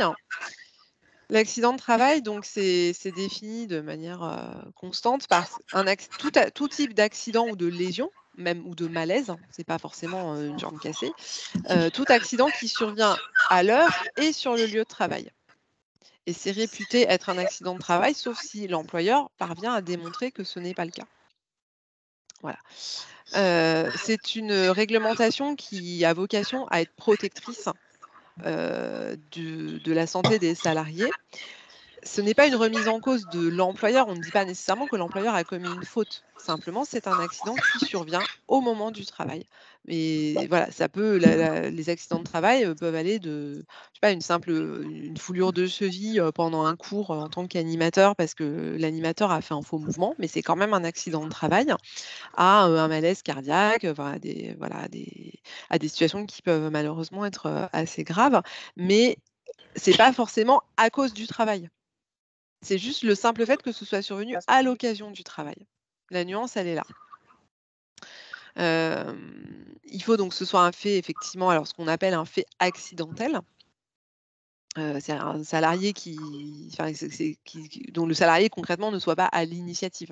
Voilà. Ça peut paraître curieux, mais un salarié qui volontairement voilà, se mettrait, je sais pas, frapperait le mur dans un geste de colère, ben, a priori, là, voilà, la notion d'accident de travail pourrait être questionnée.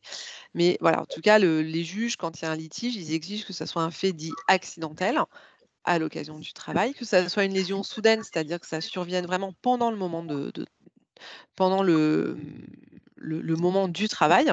Un salarié qui se fait mal au dos en étant chez lui, même si ça s'accentue, si ça commence à s'accentuer au moment du travail, ça peut ne pas être considéré comme un accident de travail. Après, la frontière, elle est parfois très ténue et c'est pour ça qu'il y a régulièrement des litiges, pas nécessairement dans le réseau EPGV, mais que la notion d'accident de travail peut être complexe à déterminer. Et il doit donc y avoir ce lien avec le travail qui est en fait le fait d'être survenu à l'occasion du travail. Alors, normalement, la victime de l'accident, elle doit informer l'employeur dans les 24 heures au maximum, c'est-à-dire vraiment très, très rapidement, par tout moyen. Ça peut être une information orale, éventuellement quand même par un mail, mais parfois elle n'est pas en état de faire un écrit. Elle doit effectivement faire constater les lésions par un médecin, donc le médecin traitant ou un hôpital, en utilisant, il y a une feuille spécifique, un feuillet accident de travail. Vous avez tous dû voir sur des arrêts de travail classiques. Il y a la case, cela fait-il suite à un accident de travail? Oui, non. Voilà. L'employeur, lui, il doit effectivement délivrer une feuille d'accident de travail. Il doit le déclarer à la caisse d'assurance maladie dans les 48 heures à compter du moment où il en a connaissance. Mais il peut quand même faire des réserves. Notamment si, par exemple, un salarié qui quitterait le cours une demi-heure avant l'heure prévue, qui a un malaise dans l'heure de cours prévue, officiellement sur son contrat, et qui a un malaise en étant déjà parti de son lieu de travail, mais sur le contrat, il dit non, mais moi, j'ai cours de 18 à 19 et mon malaise est survenu à 18h45.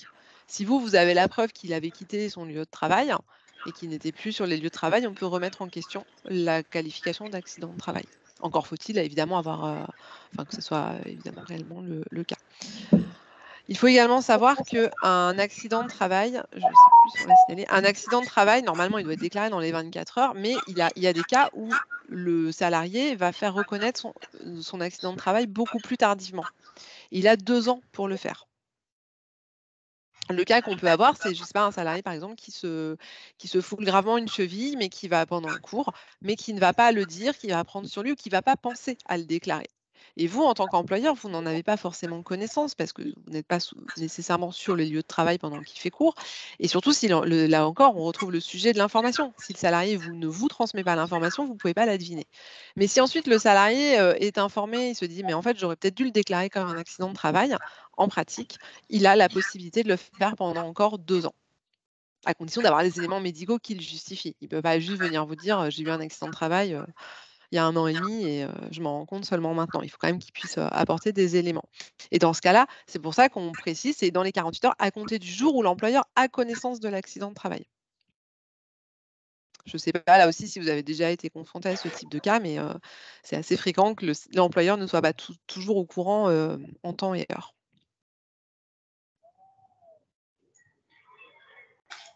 Alors, l'accident de travail est beaucoup mieux indemnisé que l'arrêt maladie pour cause non professionnelle, parce qu'on considère effectivement que, comme c'est survenu pendant le moment de travail, le fait que le salarié soit privé de sa rémunération a un impact qui doit être pris en compte de manière beaucoup plus protectrice. Donc, il y a un maintien de salaire qui est sans condition d'ancienneté. Voilà, le salarié, ça peut faire 2 mois qu'il est dans l'association. Le salaire, le maintien de salaire va s'appliquer. Et c'est du 1er au 180e jour de travail contre 90 jours quand on est en arrêt maladie simple. Les indemnités de sécurité sociale sont également plus élevées. La période est prise en compte, là aussi pour l'acquisition des congés payés de l'ancienneté. Et il y a une protection particulière contre le licenciement. Voilà, le salarié ne peut pas être licencié en raison de son accident de travail ou pendant cette période-là. Est-ce que vous avez des questions là-dessus?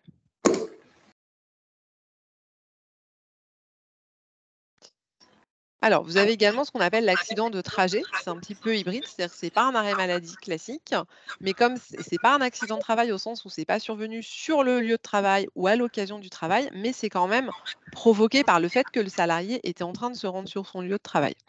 Donc la terminologie reconnue par la sécurité sociale, c'est celle-ci, accident de trajet. C'est pareil, un accident, un malaise, une lésion subie par le salarié qui survient pendant le trajet effectué entre son domicile et son lieu de travail. Dans ce cas-là, ça ouvre droit à un maintien de salaire dans les conditions de l'arrêt maladie de droit commun, c'est-à-dire l'arrêt maladie qui n'est pas lié à un accident de travail. Mais il y a quand même une cause à l'origine qui est professionnelle. Encore faut-il que ce soit le trajet habituel et qu'il n'y ait pas de détour. Un salarié qui, par exemple, ferait un détour de 2 heures pour aller au supermarché, une fois qu'il est au supermarché et si ensuite il a un accident en rentrant chez lui, alors qu'il est arrivé de son cours, il passe au supermarché, il s'arrête 2 heures, il repart. Normalement, s'il a un accident entre le moment où il part du supermarché et il rentre chez lui, c'est plus considéré comme un accident de trajet. Parce que là, il était en dehors de son trajet habituel. Voilà. Est-ce que c'est clair pour vous sur le sujet de l'accident de trajet? Bon, là aussi, de toute façon, en cas de doute, on vous invite toujours à nous contacter. J'essaie d'avancer un petit peu vite parce que l'heure s'écoule et voilà, je voudrais qu'on arrive à tenir. Alors, un autre cas de figure auquel vous pouvez être confronté, c'est ce qu'on appelle les événements familiaux. Des événements qui peuvent être heureux ou moins heureux, donc ça peut aller du mariage, avec le cas spécifique également de la naissance, mais également du décès ou de l'annonce de la survenue d'un handicap. C'est à la fois défini par la convention collective et par le code du travail, sachant que la convention doit respecter à minima ce que prévoit le code du travail. Donc là, bon, on a des fiches là-dessus, je vous les passe rapidement. Alors, c'est des jours, donc le mariage du salarié, il a droit à 5 jours consécutifs ou non, en pratique, on aurait pu le préciser peut-être davantage dans le tableau. Ça peut être pour des démarches. Voilà, il est pas, enfin, un salarié qui vous dit, par exemple, il y a le dimanche d'habitude n'est pas un jour travaillé.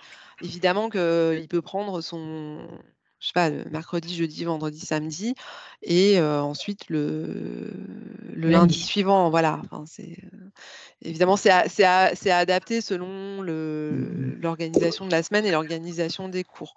Après, dans le cas spécifique des animateurs qui souvent ont 1 ou 2 jours de travail tout au plus. Effectivement, la notion de jour consécutif, elle est un peu compliquée.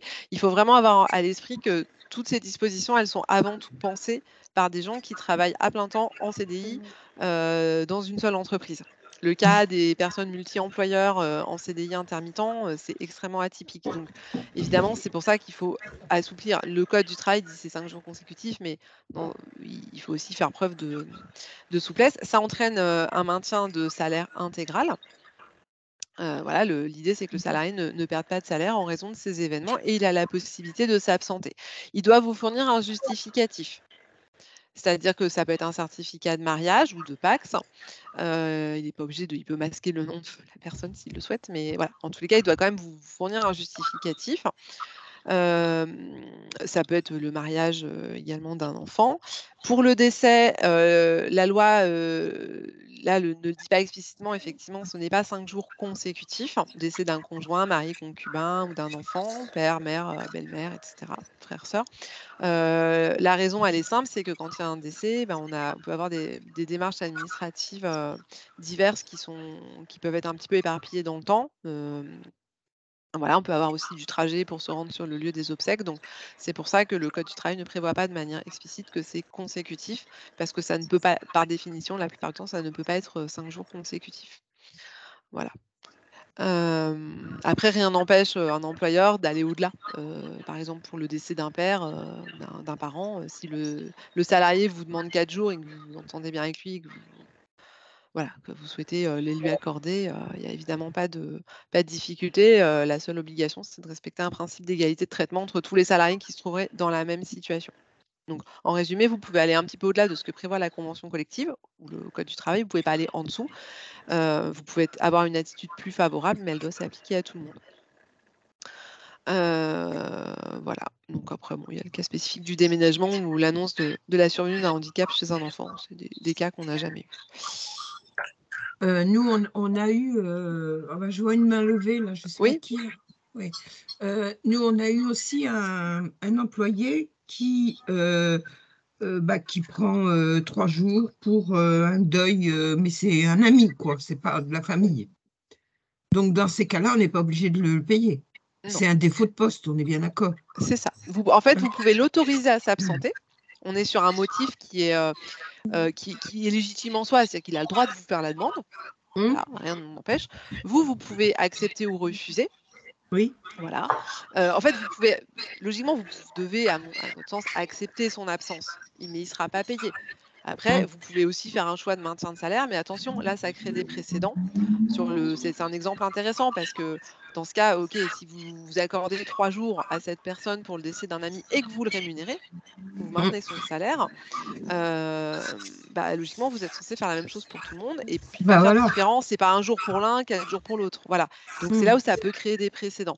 Donc encore une fois, il faut toujours distinguer le motif d'absence, la demande d'autorisation d'absence que vous avez le droit de donner en tant qu'employeur ou de ne pas donner.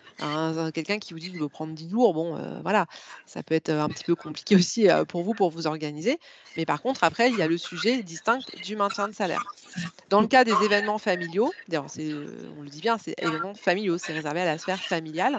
Effectivement, il y a le principe de ce maintien de salaire, d'une autorisation qui est de droit. En fait, vous ne pouvez pas la refuser. C'est à prendre, oui, je ne l'ai pas précisé, c'est à prendre au plus près de l'événement. C'est-à-dire que ça doit être pris dans un délai raisonnable. Donc, on va prendre le cas du décès. Il peut y avoir déjà un besoin d'aller voir les proches, des démarches administratives à faire, et puis ensuite, les obsèques proprement dites. Voilà.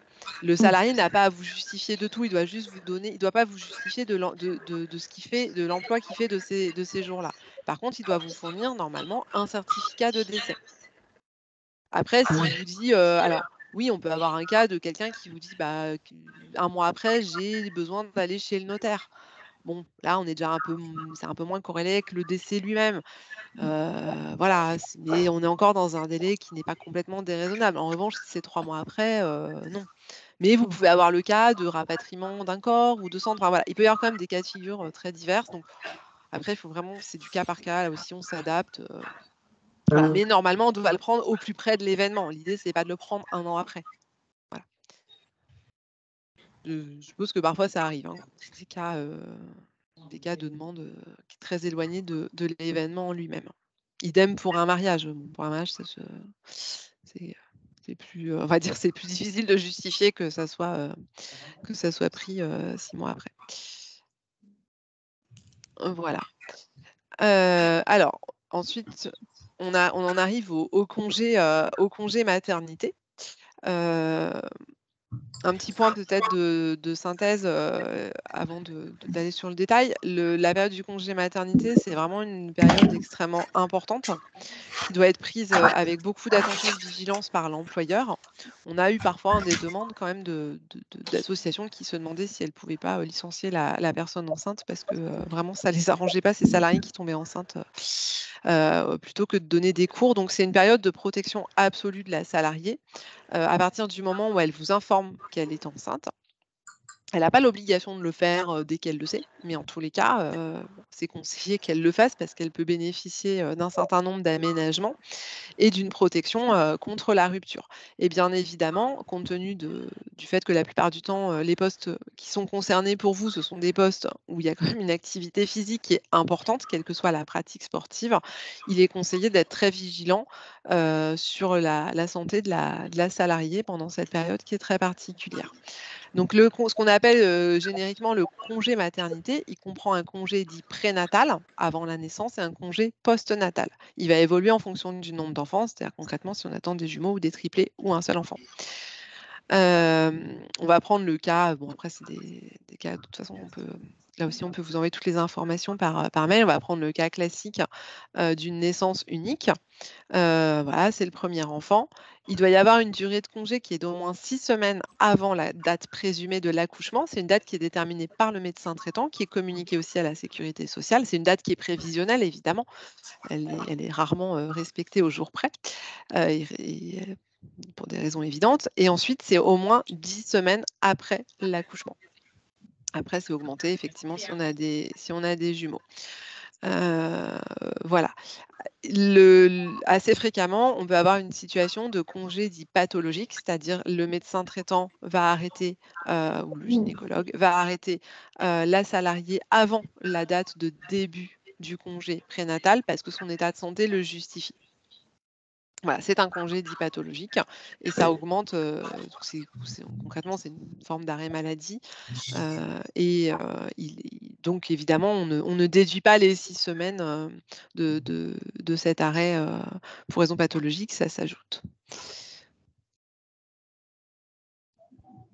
Alors, il arrive que parfois des salariés demandent à ce qu'un arrêt le congé prénatal soit réduit. C'est l'avis du médecin qui fait foi. C'est vraiment, c'est pas l'association qui peut le demander, c'est une demande qui doit émaner de la salariée. Là, je parle à titre purement personnel, je trouve ça très risqué. Enfin voilà, je pense que voilà, c'est des démarches qui peuvent avoir des conséquences funestes, notamment s'il y a un accident de travail ensuite parce que le médecin a dit oui un peu vite et que la salariée a un malaise sur son lieu de travail. Donc voilà, ça c'est un avis plus perso. Par contre, le congé post-natal, lui, va être augmenté. L'employeur, il a l'interdiction absolue d'accepter que la salariée travaille, y compris si c'est sur demande de la salariée, pendant une période d'au moins 8 semaines au total, avant et après l'accouchement. Et il doit y avoir au moins une période de sécurité de 6 semaines après l'accouchement. Voilà, pendant laquelle on ne peut pas faire travailler la personne, y compris s'il y a une réduction, voilà, il y a des réductions de l'ensemble de son congé sur avis du médecin. La règle d'or, c'est de toute façon d'être aussi vigilant et vigilante que possible et de toujours privilégier la sécurité de la personne enceinte ou ensuite de la personne qui a accouché. Alors là aussi, donc on a des droits qui sont très, très renforcés. On a un maintien de salaire qui est sans condition d'ancienneté. Du 1er au 180e jour d'arrêt, on retrouve le principe de l'accident de travail, enfin les mêmes montants et périodes que sur l'accident de travail. Il y a une obligation de maintien de salaire lorsque la salariée souhaite s'absenter pour des examens qui sont obligatoires, prévus par la sécurité sociale. Voilà, donc là, en fait, elle doit juste vous informer qu'elle compte les utiliser. Si ça tombe pendant ses heures de cours, évidemment, là encore, on est toujours dans un cadre qui est pensé avant tout pour des personnes en CDI et à temps plein. Si la salariée ne doit pas s'absenter sur ses heures de cours, il n'y a pas de raison, à mon sens, de maintenir le salaire. Voilà. Pareil, c'est pris en compte pour l'acquisition des congés et de l'ancienneté. La protection dont on a parlé en préambule sur une protection particulière contre le licenciement. Un employeur qui s'y risquerait serait accusé de discrimination en raison de l'état de santé. Ça peut coûter extrêmement cher, sans compter le fait que c'est absolument contraire aux valeurs de la FFE-PGV. Et en plus, alors, quand la salariée revient, elle doit être réintégrée à son poste aux conditions habituelles prévues par son contrat de travail. Ça doit être le même cours, ça doit être normalement les mêmes horaires, le même type de poste, bien évidemment. S'il y a eu des augmentations de salaire entre-temps avec la convention collective, elle doit en bénéficier. Voilà, l'idée, c'est que la grossesse puis la maternité n'affectent pas l'ensemble du contrat de travail et des conditions de travail.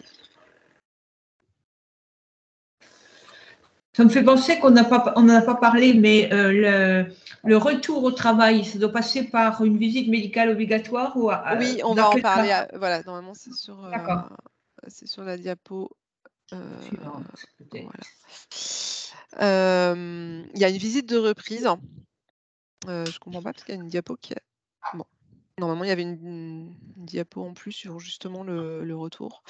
Alors,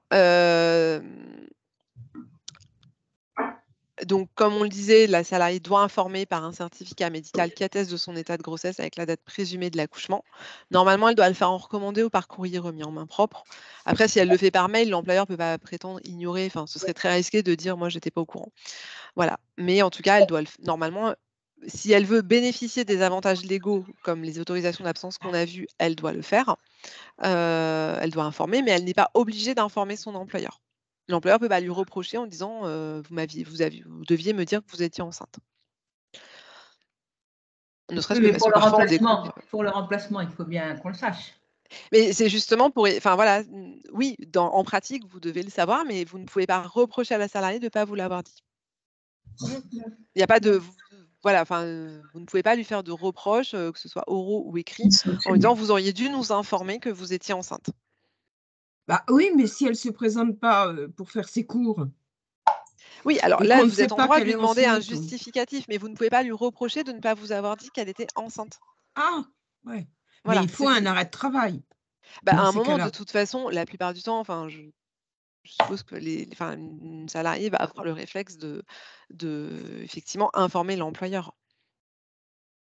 Et de donner les certificats. Et si elle ne le fait pas, vous êtes en droit de lui demander pour pouvoir vous calculer la période aussi pendant laquelle vous n'avez pas le droit de l'embaucher. Et à partir de quand vous allez établir les attestations pour la sécurité sociale, etc. C'est dans son intérêt, en fait. Mais il faut distinguer le fait qu'elle n'ait pas tenu de vous révéler l'état de grossesse. Voilà. Et vous pouvez avoir le cas qui est certes rare, mais une personne qui découvre tardivement son état de grossesse, les dénis de grossesse, ça existe. Si elle le découvre sur le 5 ou 6e mois, effectivement, concrètement, oui, ça vous laisse peu de temps pour vous organiser, mais on ne peut pas lui reprocher. Encore plus, si un état de déni de grossesse, c'est un état médicalement admis. Et voilà, elle n'est pas fautive. Voilà, c'est ça l'idée générale. Voilà, donc pareil, il n'y a pas de jour de carence, il y a le maintien du salaire de la salariée. La prévoyance intervient pendant 112 jours si jamais c'est limité à, c'est pas 180 jours, c'est 112 jours si la salariée n'a pas ouvert de droit à la sécurité sociale. Et il n'y a pas de condition d'ancienneté dans l'association pour bénéficier du maintien de salaire. Là aussi, on est encore sur un régime donc très protecteur. Et effectivement, il y a une visite de reprise. Je ne comprends pas pourquoi. La diapo a dû sauter. Il y a une visite de reprise organisée par l'employeur à la date prévisible de retour dans l'entreprise, dans l'association, par la médecine du travail. Voilà, d'où l'intérêt, la petite aparté, mais je sais que le sujet de la médecine du travail fait souvent débat. Ce n'est pas que pour les visites d'embauche. C'est aussi quand il y a un accident de travail, un arrêt d'une certaine durée et une reprise, effectivement, après un congé maternité. Il faut organiser la visite et il faut insister aussi pour que la salariée s'y rende. Parce que parfois, si elle a plusieurs employeurs, elle peut se dire oui, c'est pas la peine que j'aille chez tous. Pour toutes les visites, si, en fait, elle doit aller à la visite qu'organise l'employeur. Si elle a un imprévu, elle vous en informe. Il faut là aussi savoir, nouvelle aparté, que si vous organisez une visite médicale auprès de la médecine du travail pour une salariée et que celle-ci ou un salarié et que le salarié ou la salariée ne s'y présente pas, le centre va vous facturer la visite en plus de votre cotisation. En fait, eux, ils bloquent dans leur logique, ça se tient, ils bloquent 1 heure avec un médecin et finalement, c'est bloqué pour rien. Donc, ils facturent pour éviter que tout le monde le fasse. Voilà. On ne peut pas demander évidemment le remboursement au salarié, mais par contre, lui peut être considéré comme étant en faute s'il ne s'y rend pas. D'où l'importance là aussi toujours de faire de la pédagogie en amont et de le leur rappeler, y compris oralement, leur dire c'est important d'y aller. Si vous avez un imprévu, bah, vous nous le dites, on annule, on reporte. Mais voilà, nous en tant qu'employeur, on a cette obligation de faire une visite, d'organiser une visite de reprise. Et on doit effectivement, voilà, ça doit être honoré, sinon il y a un coût pour l'association. Je crois que le coût peut être assez élevé, hein, c'est quand même une centaine d'euros, la visite, Oui, annulée. nous, on a eu le cas. Voilà, donc si chaque salarié s'amuse entre guillemets à ça ou est très négligent sur le sujet, bah, ça peut vite chiffrer. Puis c'est pas voilà, c'est une obligation qui s'impose tant à l'employeur qu'aux salariés. Donc voilà, pour éviter, D'ailleurs, ça à tout ce sujet- désagrément, comment? D'ailleurs, à ce sujet-là, on n'a pas eu la réponse de la fédération non plus concernant la médecine du travail. Eh ben, oui, Parce alors c'est un oui. qu'avant, on prenait la médecine du travail et on pouvait déclarer, comme nous, on a des animateurs qui travaillent dans 4, 5 assos. Hein. Et avant, on pouvait déclarer les 5 assos et les 5 assos pouvaient s'arranger pour payer la cotisation partagée, la cotisation de la médecine du travail. Et puis, depuis à peu près cette année, ils ont arrêté ça et chaque association doit payer la médecine du travail, ce qui est quand même très onéreux, 360 € par an et par employé. Et en fait, je trouve qu'ils sont c'est un petit peu exagéré parce que quand on prend un animateur qui travaille dans 5 associations, ils vont payer 5 fois, les assos vont payer 5 fois la même cotisation pour le même employé. Et la fédération nous avait dit, enfin Marilyn Colombo avait dit qu'elle s'intéresserait à ça et qu'elle verrait si on pouvait arriver à parlementer, ou c'est Nadia peut-être qui avait dit ça, je ne sais plus qui, si on pouvait parlementer avec eux, et on n'a pas de nouvelles là-dessus. Alors, Et t'es sûr, Martine, qu'il y avait une case à cocher avant, comme quoi c'était marqué non, mais multi-employeur? je vais vous faire une réponse sur le sujet. Oui, mais maintenant, alors, non, la c'est fédération déjà répond toujours, on est sollicité très régulièrement par des associations, des CODEP, via le service juridique sur ça, on répond systématiquement. Après, sur la posture politique, je me rappelle, étant présente à l'AG, c'est Marilyn Colombo, à ma connaissance, qui a effectivement dit qu'il y aurait, enfin voilà, qu'on allait essayer de s'intéresser au sujet. Après, en fait, nous, on respecte la loi. C'est la loi, c'est donc parlementer. Enfin, il faudrait saisir un député. Je sais qu'il y a une personne de la fédération qui l'a fait pour faire éventuellement évoluer la loi. Mais nous, on ne peut que faire une réponse qui est de vous dire que la loi aujourd'hui prévoit que la cotisation, elle est par salarié et elle est annuelle, quel que soit le nombre de visites qui peuvent être prévues et qui sont pour certaines prévisibles, puisqu'il y a la visite d'embauche, il y a les visites effectivement de suivi. Mais entre-temps, bah, il peut y avoir effectivement une personne qui a un arrêt maladie de 6 mois et auquel cas il faut organiser une visite de reprise quand elle revient, comme il peut ne rien y avoir. C'est un peu sur le même principe que pour une mutuelle en fait. Et parfois on peut en bénéficier parce que, entre guillemets, malheureusement on tombe malade. Et puis parfois il n'y a pas matière à, mais ça n'empêche pas qu'on verse la cotisation tous les mois. On est très conscient du coup que ça peut représenter pour des associations. Mais aujourd'hui, en l'état actuel de la loi, il n'y a plus cette possibilité de mutualiser entre les employeurs. C'est devenu interdit. Voilà, les centres de médecine ne l'autorisent pas. Bon, déjà parce que c'est plus prévu dans la loi, et puis parce que eux seuls pourraient dire OK, on accepte.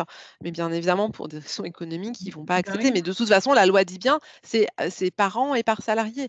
Donc voilà, les centres de médecine répondent que de toute façon, ils sont tenus par les exigences légales et qui s'imposent, quel que soit le volume d'emploi, quel que soit le type de structure, que ce soit une très grosse multinationale ou une petite association. Donc voilà, on peut considérer que la loi est défaillante sur ce sujet parce qu'elle ne prend pas en compte forcément la réalité économique de chaque structure. Mais nous, en l'état, on ne peut pas faire de réponse autre que de dire, en fait, la loi s'applique. Voilà, c'est probablement la raison pour laquelle il n'y a pas eu de retour. Là, je parle vraiment d'un point de vue de juriste du service, c'est pas la posture politique de la fédération que je suis en train d'exprimer. Je réponds simplement de manière pratique et en rappelant effectivement l'état de la loi. Voilà, je ne voudrais pas qu'il y ait d'assimilation. Je ne suis pas en train de porter une parole politique de la fédération, mais une parole qui est compliquée à porter parce qu'effectivement, comme l'avait souligné, je crois que c'était Josy Vermorel qui l'avait souligné pendant l'AG, Oui. de toute façon, ça, c'est un combat à porter via éventuellement un député ou une députée qui ne va pas forcément être sensible sur le sujet. Voilà. Après, c'est aussi le principe de la médecine du travail, c'est quand même qu'il y a une protection, de la personne, du salarié pendant la relation de travail et avec l'idée que, un peu d'une répartition. C'est-à-dire que tous les salariés vont pas forcément avoir besoin de X visites pendant l'année. Et donc il y a un peu ce principe de solidarité, on va dire, par le biais de la cotisation. Mais après, on entend bien qu'effectivement, pour une association qui doit payer, plusieurs centaines d'euros, pour des salariés qui cotisent par ailleurs avec l'autre association EPGV, il y a voilà, c'est effectivement, Et donc, c'est dommage que ça soit pas mutualisable. tu nous as dit que au niveau des politiques, ça n'a pas avancé. Là, parce qu'on n'a pas eu de réponse, nous. Hein. Bah, d'une saisine d'un député, tu veux dire? Non, non, mais bon, à l'AG, oui, c'est Josy qui avait demandé, Mmh. et à l'AG, ils avaient dit qu'ils allaient s'en occuper, qu'ils allaient faire une saisine, etc. Mais depuis, on n'a pas la réponse, si tu veux. On ne sait Bah, pas parce si ça a été que fait, pas fait, voilà. ouais, j'ai pas de retour sur ce sujet. Mm. Dominique, il y avait une question, Dominique. Oui, moi, ce que j'aimerais comprendre, c'est que, en fait, si chaque association paye la médecine du travail, ça veut dire que quand les salariés doivent passer leur visite médicale, ils doivent la passer X fois? En théorie, oui. Alors après, il y a quand même une dérogation qui est possible, hein. C'est si le salaire, si pardon, si le poste est, identique ou similaire. Mais normalement, le salarié doit en justifier. C'est-à-dire que si on va prendre le cas de 2 associations EPGV et un salarié qui est animateur sportif, dans les 2 cas pour, je sais pas, de la marche nordique, par exemple. Donc, vraiment le même type de poste et même type de pratique, même pratique sportive. Normalement, à condition d'avoir, l'attestation d'aptitude délivrée par la médecine du travail dans le cadre de la visite passée avec l'association numéro 1, il n'est pas obligé de la repasser pour l'association numéro 2. Par contre, il doit Bah, vous fournir le justificatif et vous devez le demander. Vous ne pouvez pas vous contenter d'un simple «oui, oui, j'ai passé la visite, ça allait», quoi. Il faut vraiment d'accord, avoir une preuve. mais à ce moment-là, c'est très compliqué parce qu'avec la mutualisation, on réglait évidemment les problèmes. Une association qui s'occupait de bien gérer ça et qui reportait le coût. Alors que là, bon, il y a une association qui va être obligée de prendre en charge le suivi du salarié et les autres, enfin, et tout le monde paye autant de fois. Enfin, je trouve ça vraiment étonnant parce que c'est pas très cohérent, quoi. En fait, Oui, vous parce avez que si c'est le même poste, vous pouvez vous exonérer de cette visite dite d'embauche qui doit se faire dans les Oui, 3 de mois. la visite, mais pas de la Voilà, pas du cotisation. mais à paiement, pas condition du d'en avoir la paiement, preuve. mais pas du paiement. Ah non, pas du paiement, voilà. Donc de toute façon, en cas de doute et notamment si par exemple l'animateur, il est animateur sportif dans son contrat, mais c'est 2 cours, différents. Un cours de gymnastique, de gym tonique par exemple et un cours de marche nordique. Là, on pourrait considérer que c'est pas le même type de poste parce que c'est pas la même pratique sportive. Mmh. Donc comme de toute façon vous payez, on va vous conseiller de l'envoyer faire la visite. Voilà. Ouais. Enfin, je comprends bien qu'on mutualise, mais là, c'est pas mutualisé parce que bon, le salarié, enfin, on paye pour un salarié avec le risque qu'il soit malade ou pas malade. Donc ça, c'est bien une mutualisation. S'il n'est pas malade, ça profite aux autres. Par contre, pour un salarié, on peut payer 4 fois. Enfin, s'il est dans 5 associations, dans 4 associations, il va être payé 4 fois pour le même salarié. Oui, parce que la médecine du travail, elle raisonne vraiment en termes de poste. Donc le poste, il est spécifique à une association, une entreprise. Oui, ça, c'est Voilà. bien pensé par Alors, l'Afrique. Après, j'entends ce que vous dites, mais voilà, la réalité, elle est là. Alors, juste, il est 19h30. On a encore une dizaine de pages à voir. Bon, il y a 1 ou 2 pages de présentation à chaque fois, mais je vous propose qu'on avance. De toute façon, la réalité, elle est voilà, en l'état actuel. La loi est comme ça.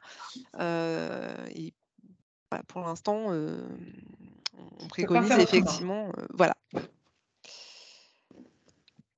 Alors, bon, le congé paternité, alors récemment, il a évolué, il a été porté de 11 jours à 25 jours. De jours, calendaires. Pareil, le salarié en congé va bénéficier d'une indemnisation, versée par la sécurité sociale. Évidemment, là aussi, toujours le même sujet, il faut quand même qu'ils vous en avertissent. Le délai est beaucoup plus court, c'est, 1 mois, au moins 1 mois avant la date du congé, donc la date de début du congé. Dès que ce délai est respecté, bah, l'employeur ne peut pas s'opposer à la demande du salarié. Là aussi, bon, les formalités de prévenance, peuvent être diverses. À minima, bon, en général, il y a déjà une information orale.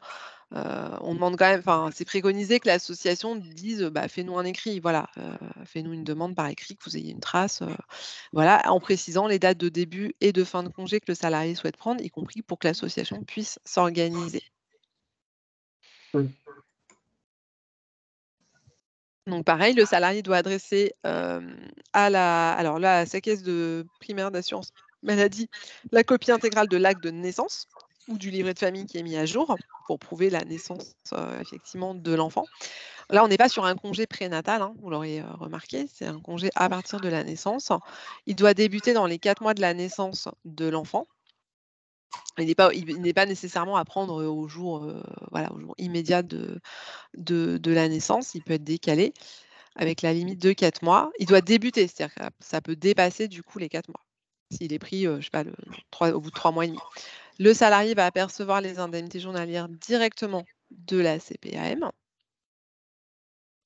Voilà, et il y a effectivement, là aussi une protection. On peut pas licencier quelqu'un parce qu'il est en congé paternité. Enfin, voilà. Globalement, c'est plus souple que pour le congé maternité, mais il y a donc cette autorisation d'absence qui est portée donc à 25 jours actuellement, soit à peu près l'équivalent d'un mois. Est-ce que vous avez des questions sur le congé paternité? Je ne sais pas si c'est des situations que vous rencontrez fréquemment. Voilà, c'est pour ça que je me permets de glisser un peu rapidement dessus. De toute façon, là, c'est Moi, pareil. j'ai juste une remarque par rapport à la visite médicale de reprise. Oui. Ça veut dire que nous, par exemple, quand on a des animateurs qui font 10 heures de cours par semaine, par exemple, OK, on paye la médecine du travail, mais dans nos petites associations, on a des fois des animateurs qui font 1 heure, 2 heures de cours. Donc, à ce moment-là, on va avoir intérêt à ne plus embaucher ces gens-là, mais à embaucher des gens qui peuvent nous faire 10, 15 heures de cours. Voilà, c'est dommage. Oui, Sauf je sais. que quand Après, sauf que quand il sera malade, tu seras embêté. Ben oui, non, mais je suis d'accord avec toi. Mais n'empêche que, bon, c'est un petit peu dommage, quoi. Voilà. alors, on va passer rapidement au dernier cas. Donc, la personne qui souhaite partir en formation. Là aussi, il faut distinguer 2 cas. Est-ce que c'est à l'initiative du salarié ou est-ce que c'est à l'initiative de l'employeur? On observe qu'il y a souvent une petite confusion à ce sujet parce qu'on est régulièrement sollicité par des clubs ou des CODEP qui nous disent: «C'est le salarié qui a demandé une formation, mais ensuite c'est le club qui a fait toutes les démarches, notamment auprès de l'AFDAS» et en général, c'est pour une formation qui sert à l'association. On n'est pas sur une formation qui est déconnectée du poste. Donc dans ces cas-là, c'est pas parce que le salarié l'a suggéré ou demandé que c'est, considéré comme étant à la seule initiative du salarié. Pour que ça soit à l'initiative du salarié, il faut vraiment que ça soit une formation, qui soit organisée par le salarié lui-même, que ça soit lui qui fasse les démarches, il trouve son organisme de formation et simplement il demande une autorisation d'absence et en général, quand c'est à l'initiative du salarié, c'est complètement déconnecté du poste.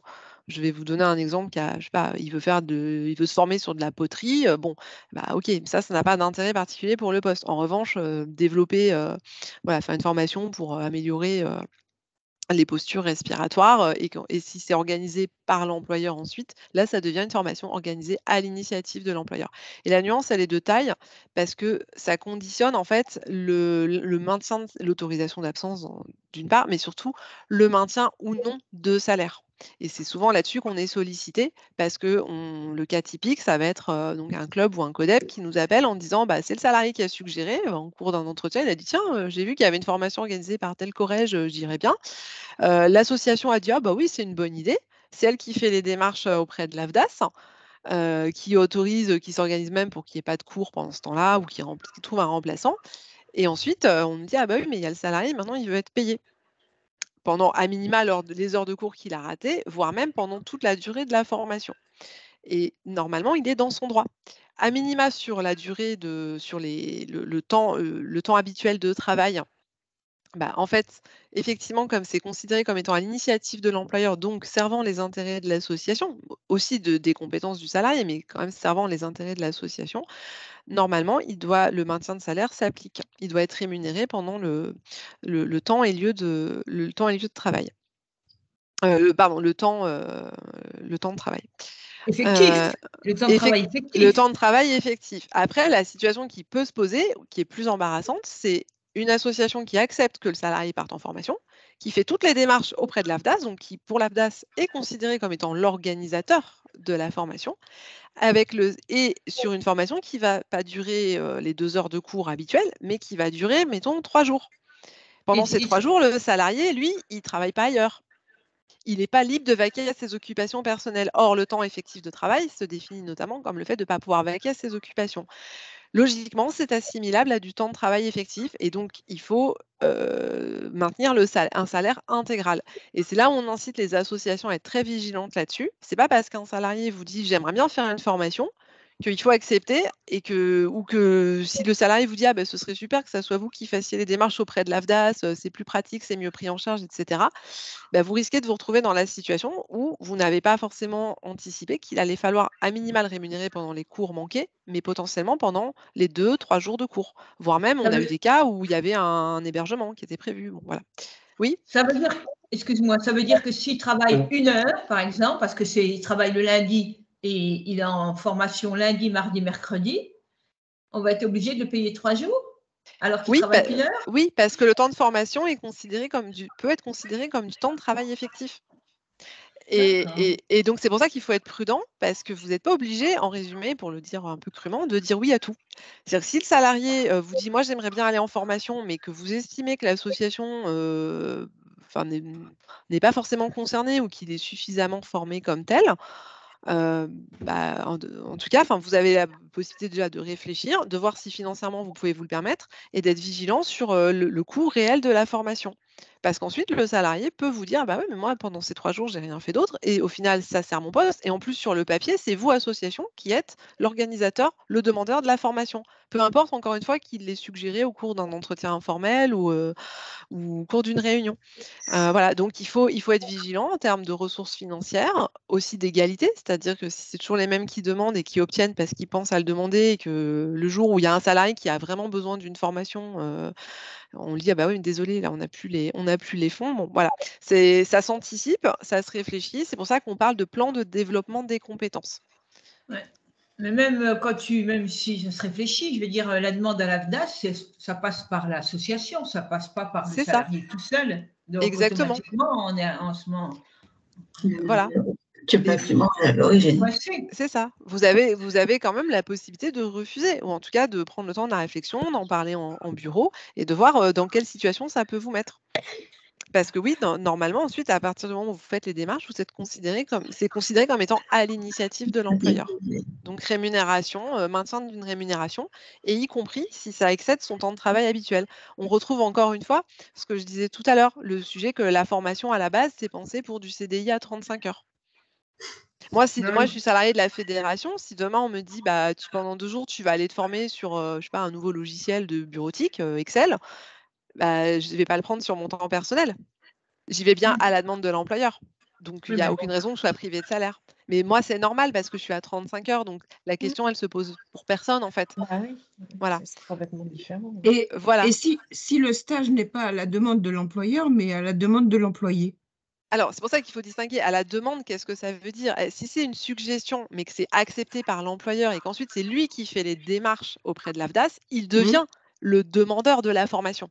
Même si à D'accord. l'origine, l'événement, c'est oui, le salarié qui a dit bah, moi, je ferais bien telle formation. C'est pour ça que c'est important que vous ayez vraiment en tête votre libre arbitre en tant qu'employeur de dire oui ou non à ces demandes et de voir si c'est vraiment pertinent. Si ça fait la 10e formation qu'il fait dans l'année, voilà, c'est peut-être pas utile. Par contre, si effectivement c'est une formation, on va reprendre le cas de quelque chose qui n'a rien à voir avec de la pratique sportive. Il veut se former pour apprendre des techniques de poterie. Il trouve un stage via son compte personnel de formation. Il se débrouille, il le fait prendre en charge. Voilà, il y a normalement ce type de compte contient des fonds justement en prévision de ce type de cas. Voilà, ou je sais pas, pour passer son permis de conduire. Enfin, voilà, tout est possible. Là, il peut effectivement, si c'est pendant son temps de travail, il va vous demander effectivement une autorisation d'absence. Vous êtes libre de refuser ou non, si c'est une formation qui effectivement est complètement déconnectée du poste. Par contre, si c'est en dehors du temps de travail, bah, là, il n'y a pas ni autorisation à demander, ni de rémunération à maintenir. Attends, je vais être sûre d'avoir bien compris. Une animatrice qui travaille que, par exemple, qui a 1 heure de cours le lundi et qui qui nous demande de faire un stage sur 4 jours, par exemple. Oui. Tu Bon. la fais 4 jours si elle veut. On doit lui payer les 4 jours. Oui, si elle demande. Ah, Alors, si elle demande. attention, si c'est vous si elle demande, mais que c'est un stage qui a un lien avec le type de poste, et qu'ensuite c'est vous qui effectivement faites les démarches auprès de l'AFDAS, là oui, normalement, c'est là où on glisse sur finalement ça devient à la demande de l'association, même si c'est sur une idée de la salariée à l'origine. Voilà, Là, la bon, pour nuance, le elle est moment, là. on n'a pas trop le cas parce que nos salariés ne nous demandent pas quand même pour le moment. Alors c'est une demande qu'on a assez régulièrement. Ah ouais. De savoir, alors à chaque fois, encore une fois, c'est du cas par cas. On essaie de comprendre qui a demandé quoi, qui gère quoi, mais effectivement. Ils vont plus aller en formation ce coup-là. Le Bah collège, oui, c'est ce que j'allais dire. Hein. le collège, il va respecter. Alors, c'est pour ça que on invite vraiment à être prudent. L'idée, c'est pas non plus qu'il y ait plus de formation, parce que la formation qui a un lien avec le poste, elle reste importante. Voilà, et l'employeur a un devoir de formation. Une personne qui est salariée depuis 20 ans de l'association, effectivement, de temps en temps, ça peut quand même être bien de l'envoyer en formation. Il y a un maintien des compétences qui vous est imposé aussi en tant qu'employeur, mais c'est pour ça que ça doit être réfléchi, anticipé, prévu, y compris en termes de finances, de ressources, de trouver la formation adaptée.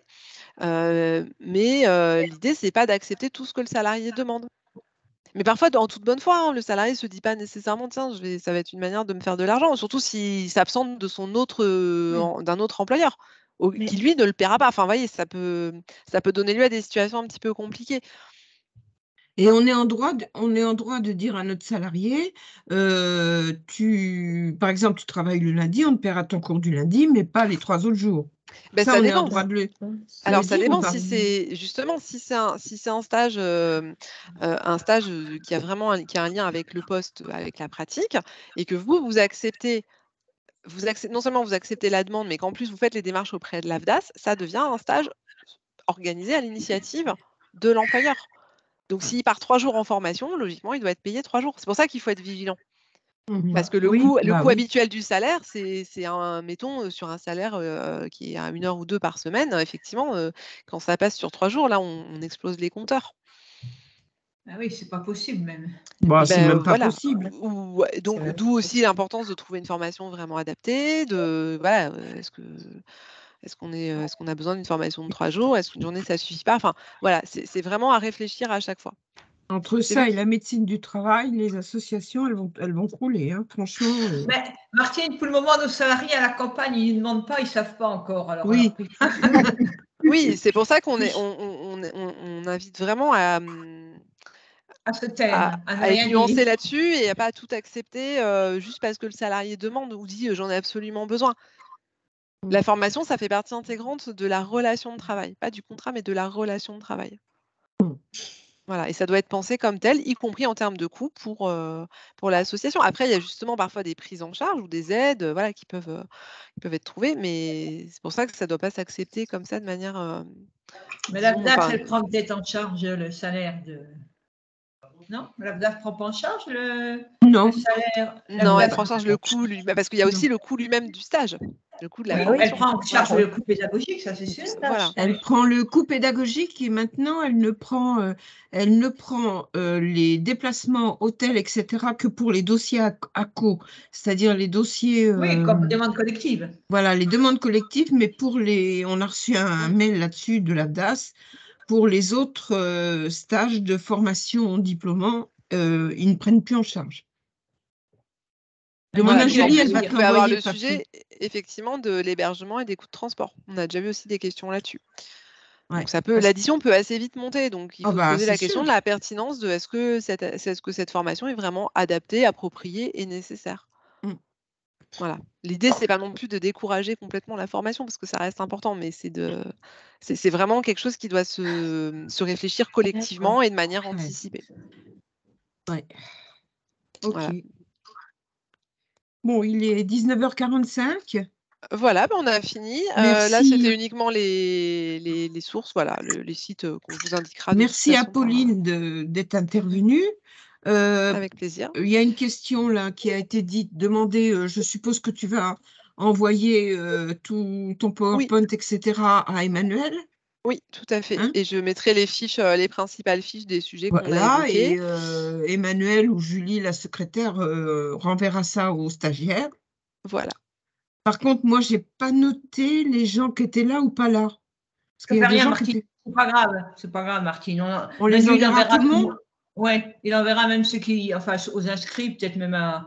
Oui. De toute façon, ça sera envoyé au CODEP. Alors, donc les CODEP, après, ils en font ce qu'ils veulent. D'accord. Ils peuvent leur envoyer voilà. De toute façon, n'hésitez pas, comme vous connaissez toutes. Et dernière chose que je voulais vous dire, n'oubliez pas que la dernière capsule en distanciel, c'est sur la rupture du contrat de travail le 24 avril, donc bientôt. Emmanuel va vous envoyer le lien pour y participer pour tous ceux qui sont… Et on attend les dates sur le budget. Et on attend les dates sur le budget. Et puis les dates aussi du dernier stage en mai-juin, le regroupement final. Du coup, ça, c'est une demande… excuse-moi Martine, juste pour que je comprenne bien. C'est… Les attentes, c'est nous, c'est le service juridique qui doit vous faire un retour là-dessus ou c'est Emmanuel? Sur les dates du budget. C'est Emmanuel qui va nous faire un retour, mais c'est plutôt le service, parce que si tu veux, en ce qui concerne le budget prévisionnel, normalement, c'était Fred Chiquitou qui devait intervenir, et comme Fred n'est plus là, on ne sait pas qui peut venir. Donc, pour le moment, il n'y a personne, mais il y a beaucoup de stagiaires qui se sont inscrits, donc il faut absolument… Parce que ça, je crois que c'est pas du service juridique, les formations sur le budget. Ouais. A priori, c'est pas nous. Si tu peux passer au service comptabilité et leur dire… Oui, parce qu'on avait quand même 20 inscrits pour le budget. D'accord. Et vous êtes en attente d'une date, c'est ça? Oui, et puis surtout d'un intervenant. D'accord. Ok. Et puis sur la rupture du contrat de travail le 24 avril, on a déjà 18 personnes inscrites. Voilà. Alors ça, cette date-là, elle est prévue dans notre planning. Ça, c'est le service juridique. Je ne sais pas encore si c'est moi-même ou on a un nouvel arrivant juriste à la fédération. Ezat, excusez-moi, je l'écorche un peu, Fabrice Legovic, si je le prononce bien. Il a déjà travaillé pour la fédération il y a 5 ans dans le cadre d'un remplacement. Donc voilà, en plus, il nous connaît déjà. Et donc, ce sera peut-être lui, peut-être moi, peut-être Nadia. Je ne sais pas encore. On n'a pas calé ça, mais en tout cas, la date du 24, effectivement, elle était prévue. Moi, je ne pense pas que ce sera moi parce que le 22, qui est un samedi, je me déplace pour une aide de proximité dans le 17 toute la journée. Donc, voilà, je ne vais peut-être pas faire celle du lundi. Mais en tous les cas, voilà, elle sera assurée. Je rappelle au cas où vous ne l'ayez pas, mais je pense que vous l'avez tous l'adresse du service juridique. Donc, qui est une adresse partagée sur laquelle on intervient. On préfère d'ailleurs que les personnes nous contactent plutôt sur cette adresse-là commune que sur nos adresses personnelles. Parce qu'après, on préfère que les dossiers et les demandes soient suivis de manière mutualisée. Est-ce que vous avez des questions? Non. On a tout posé. D'accord, très bien.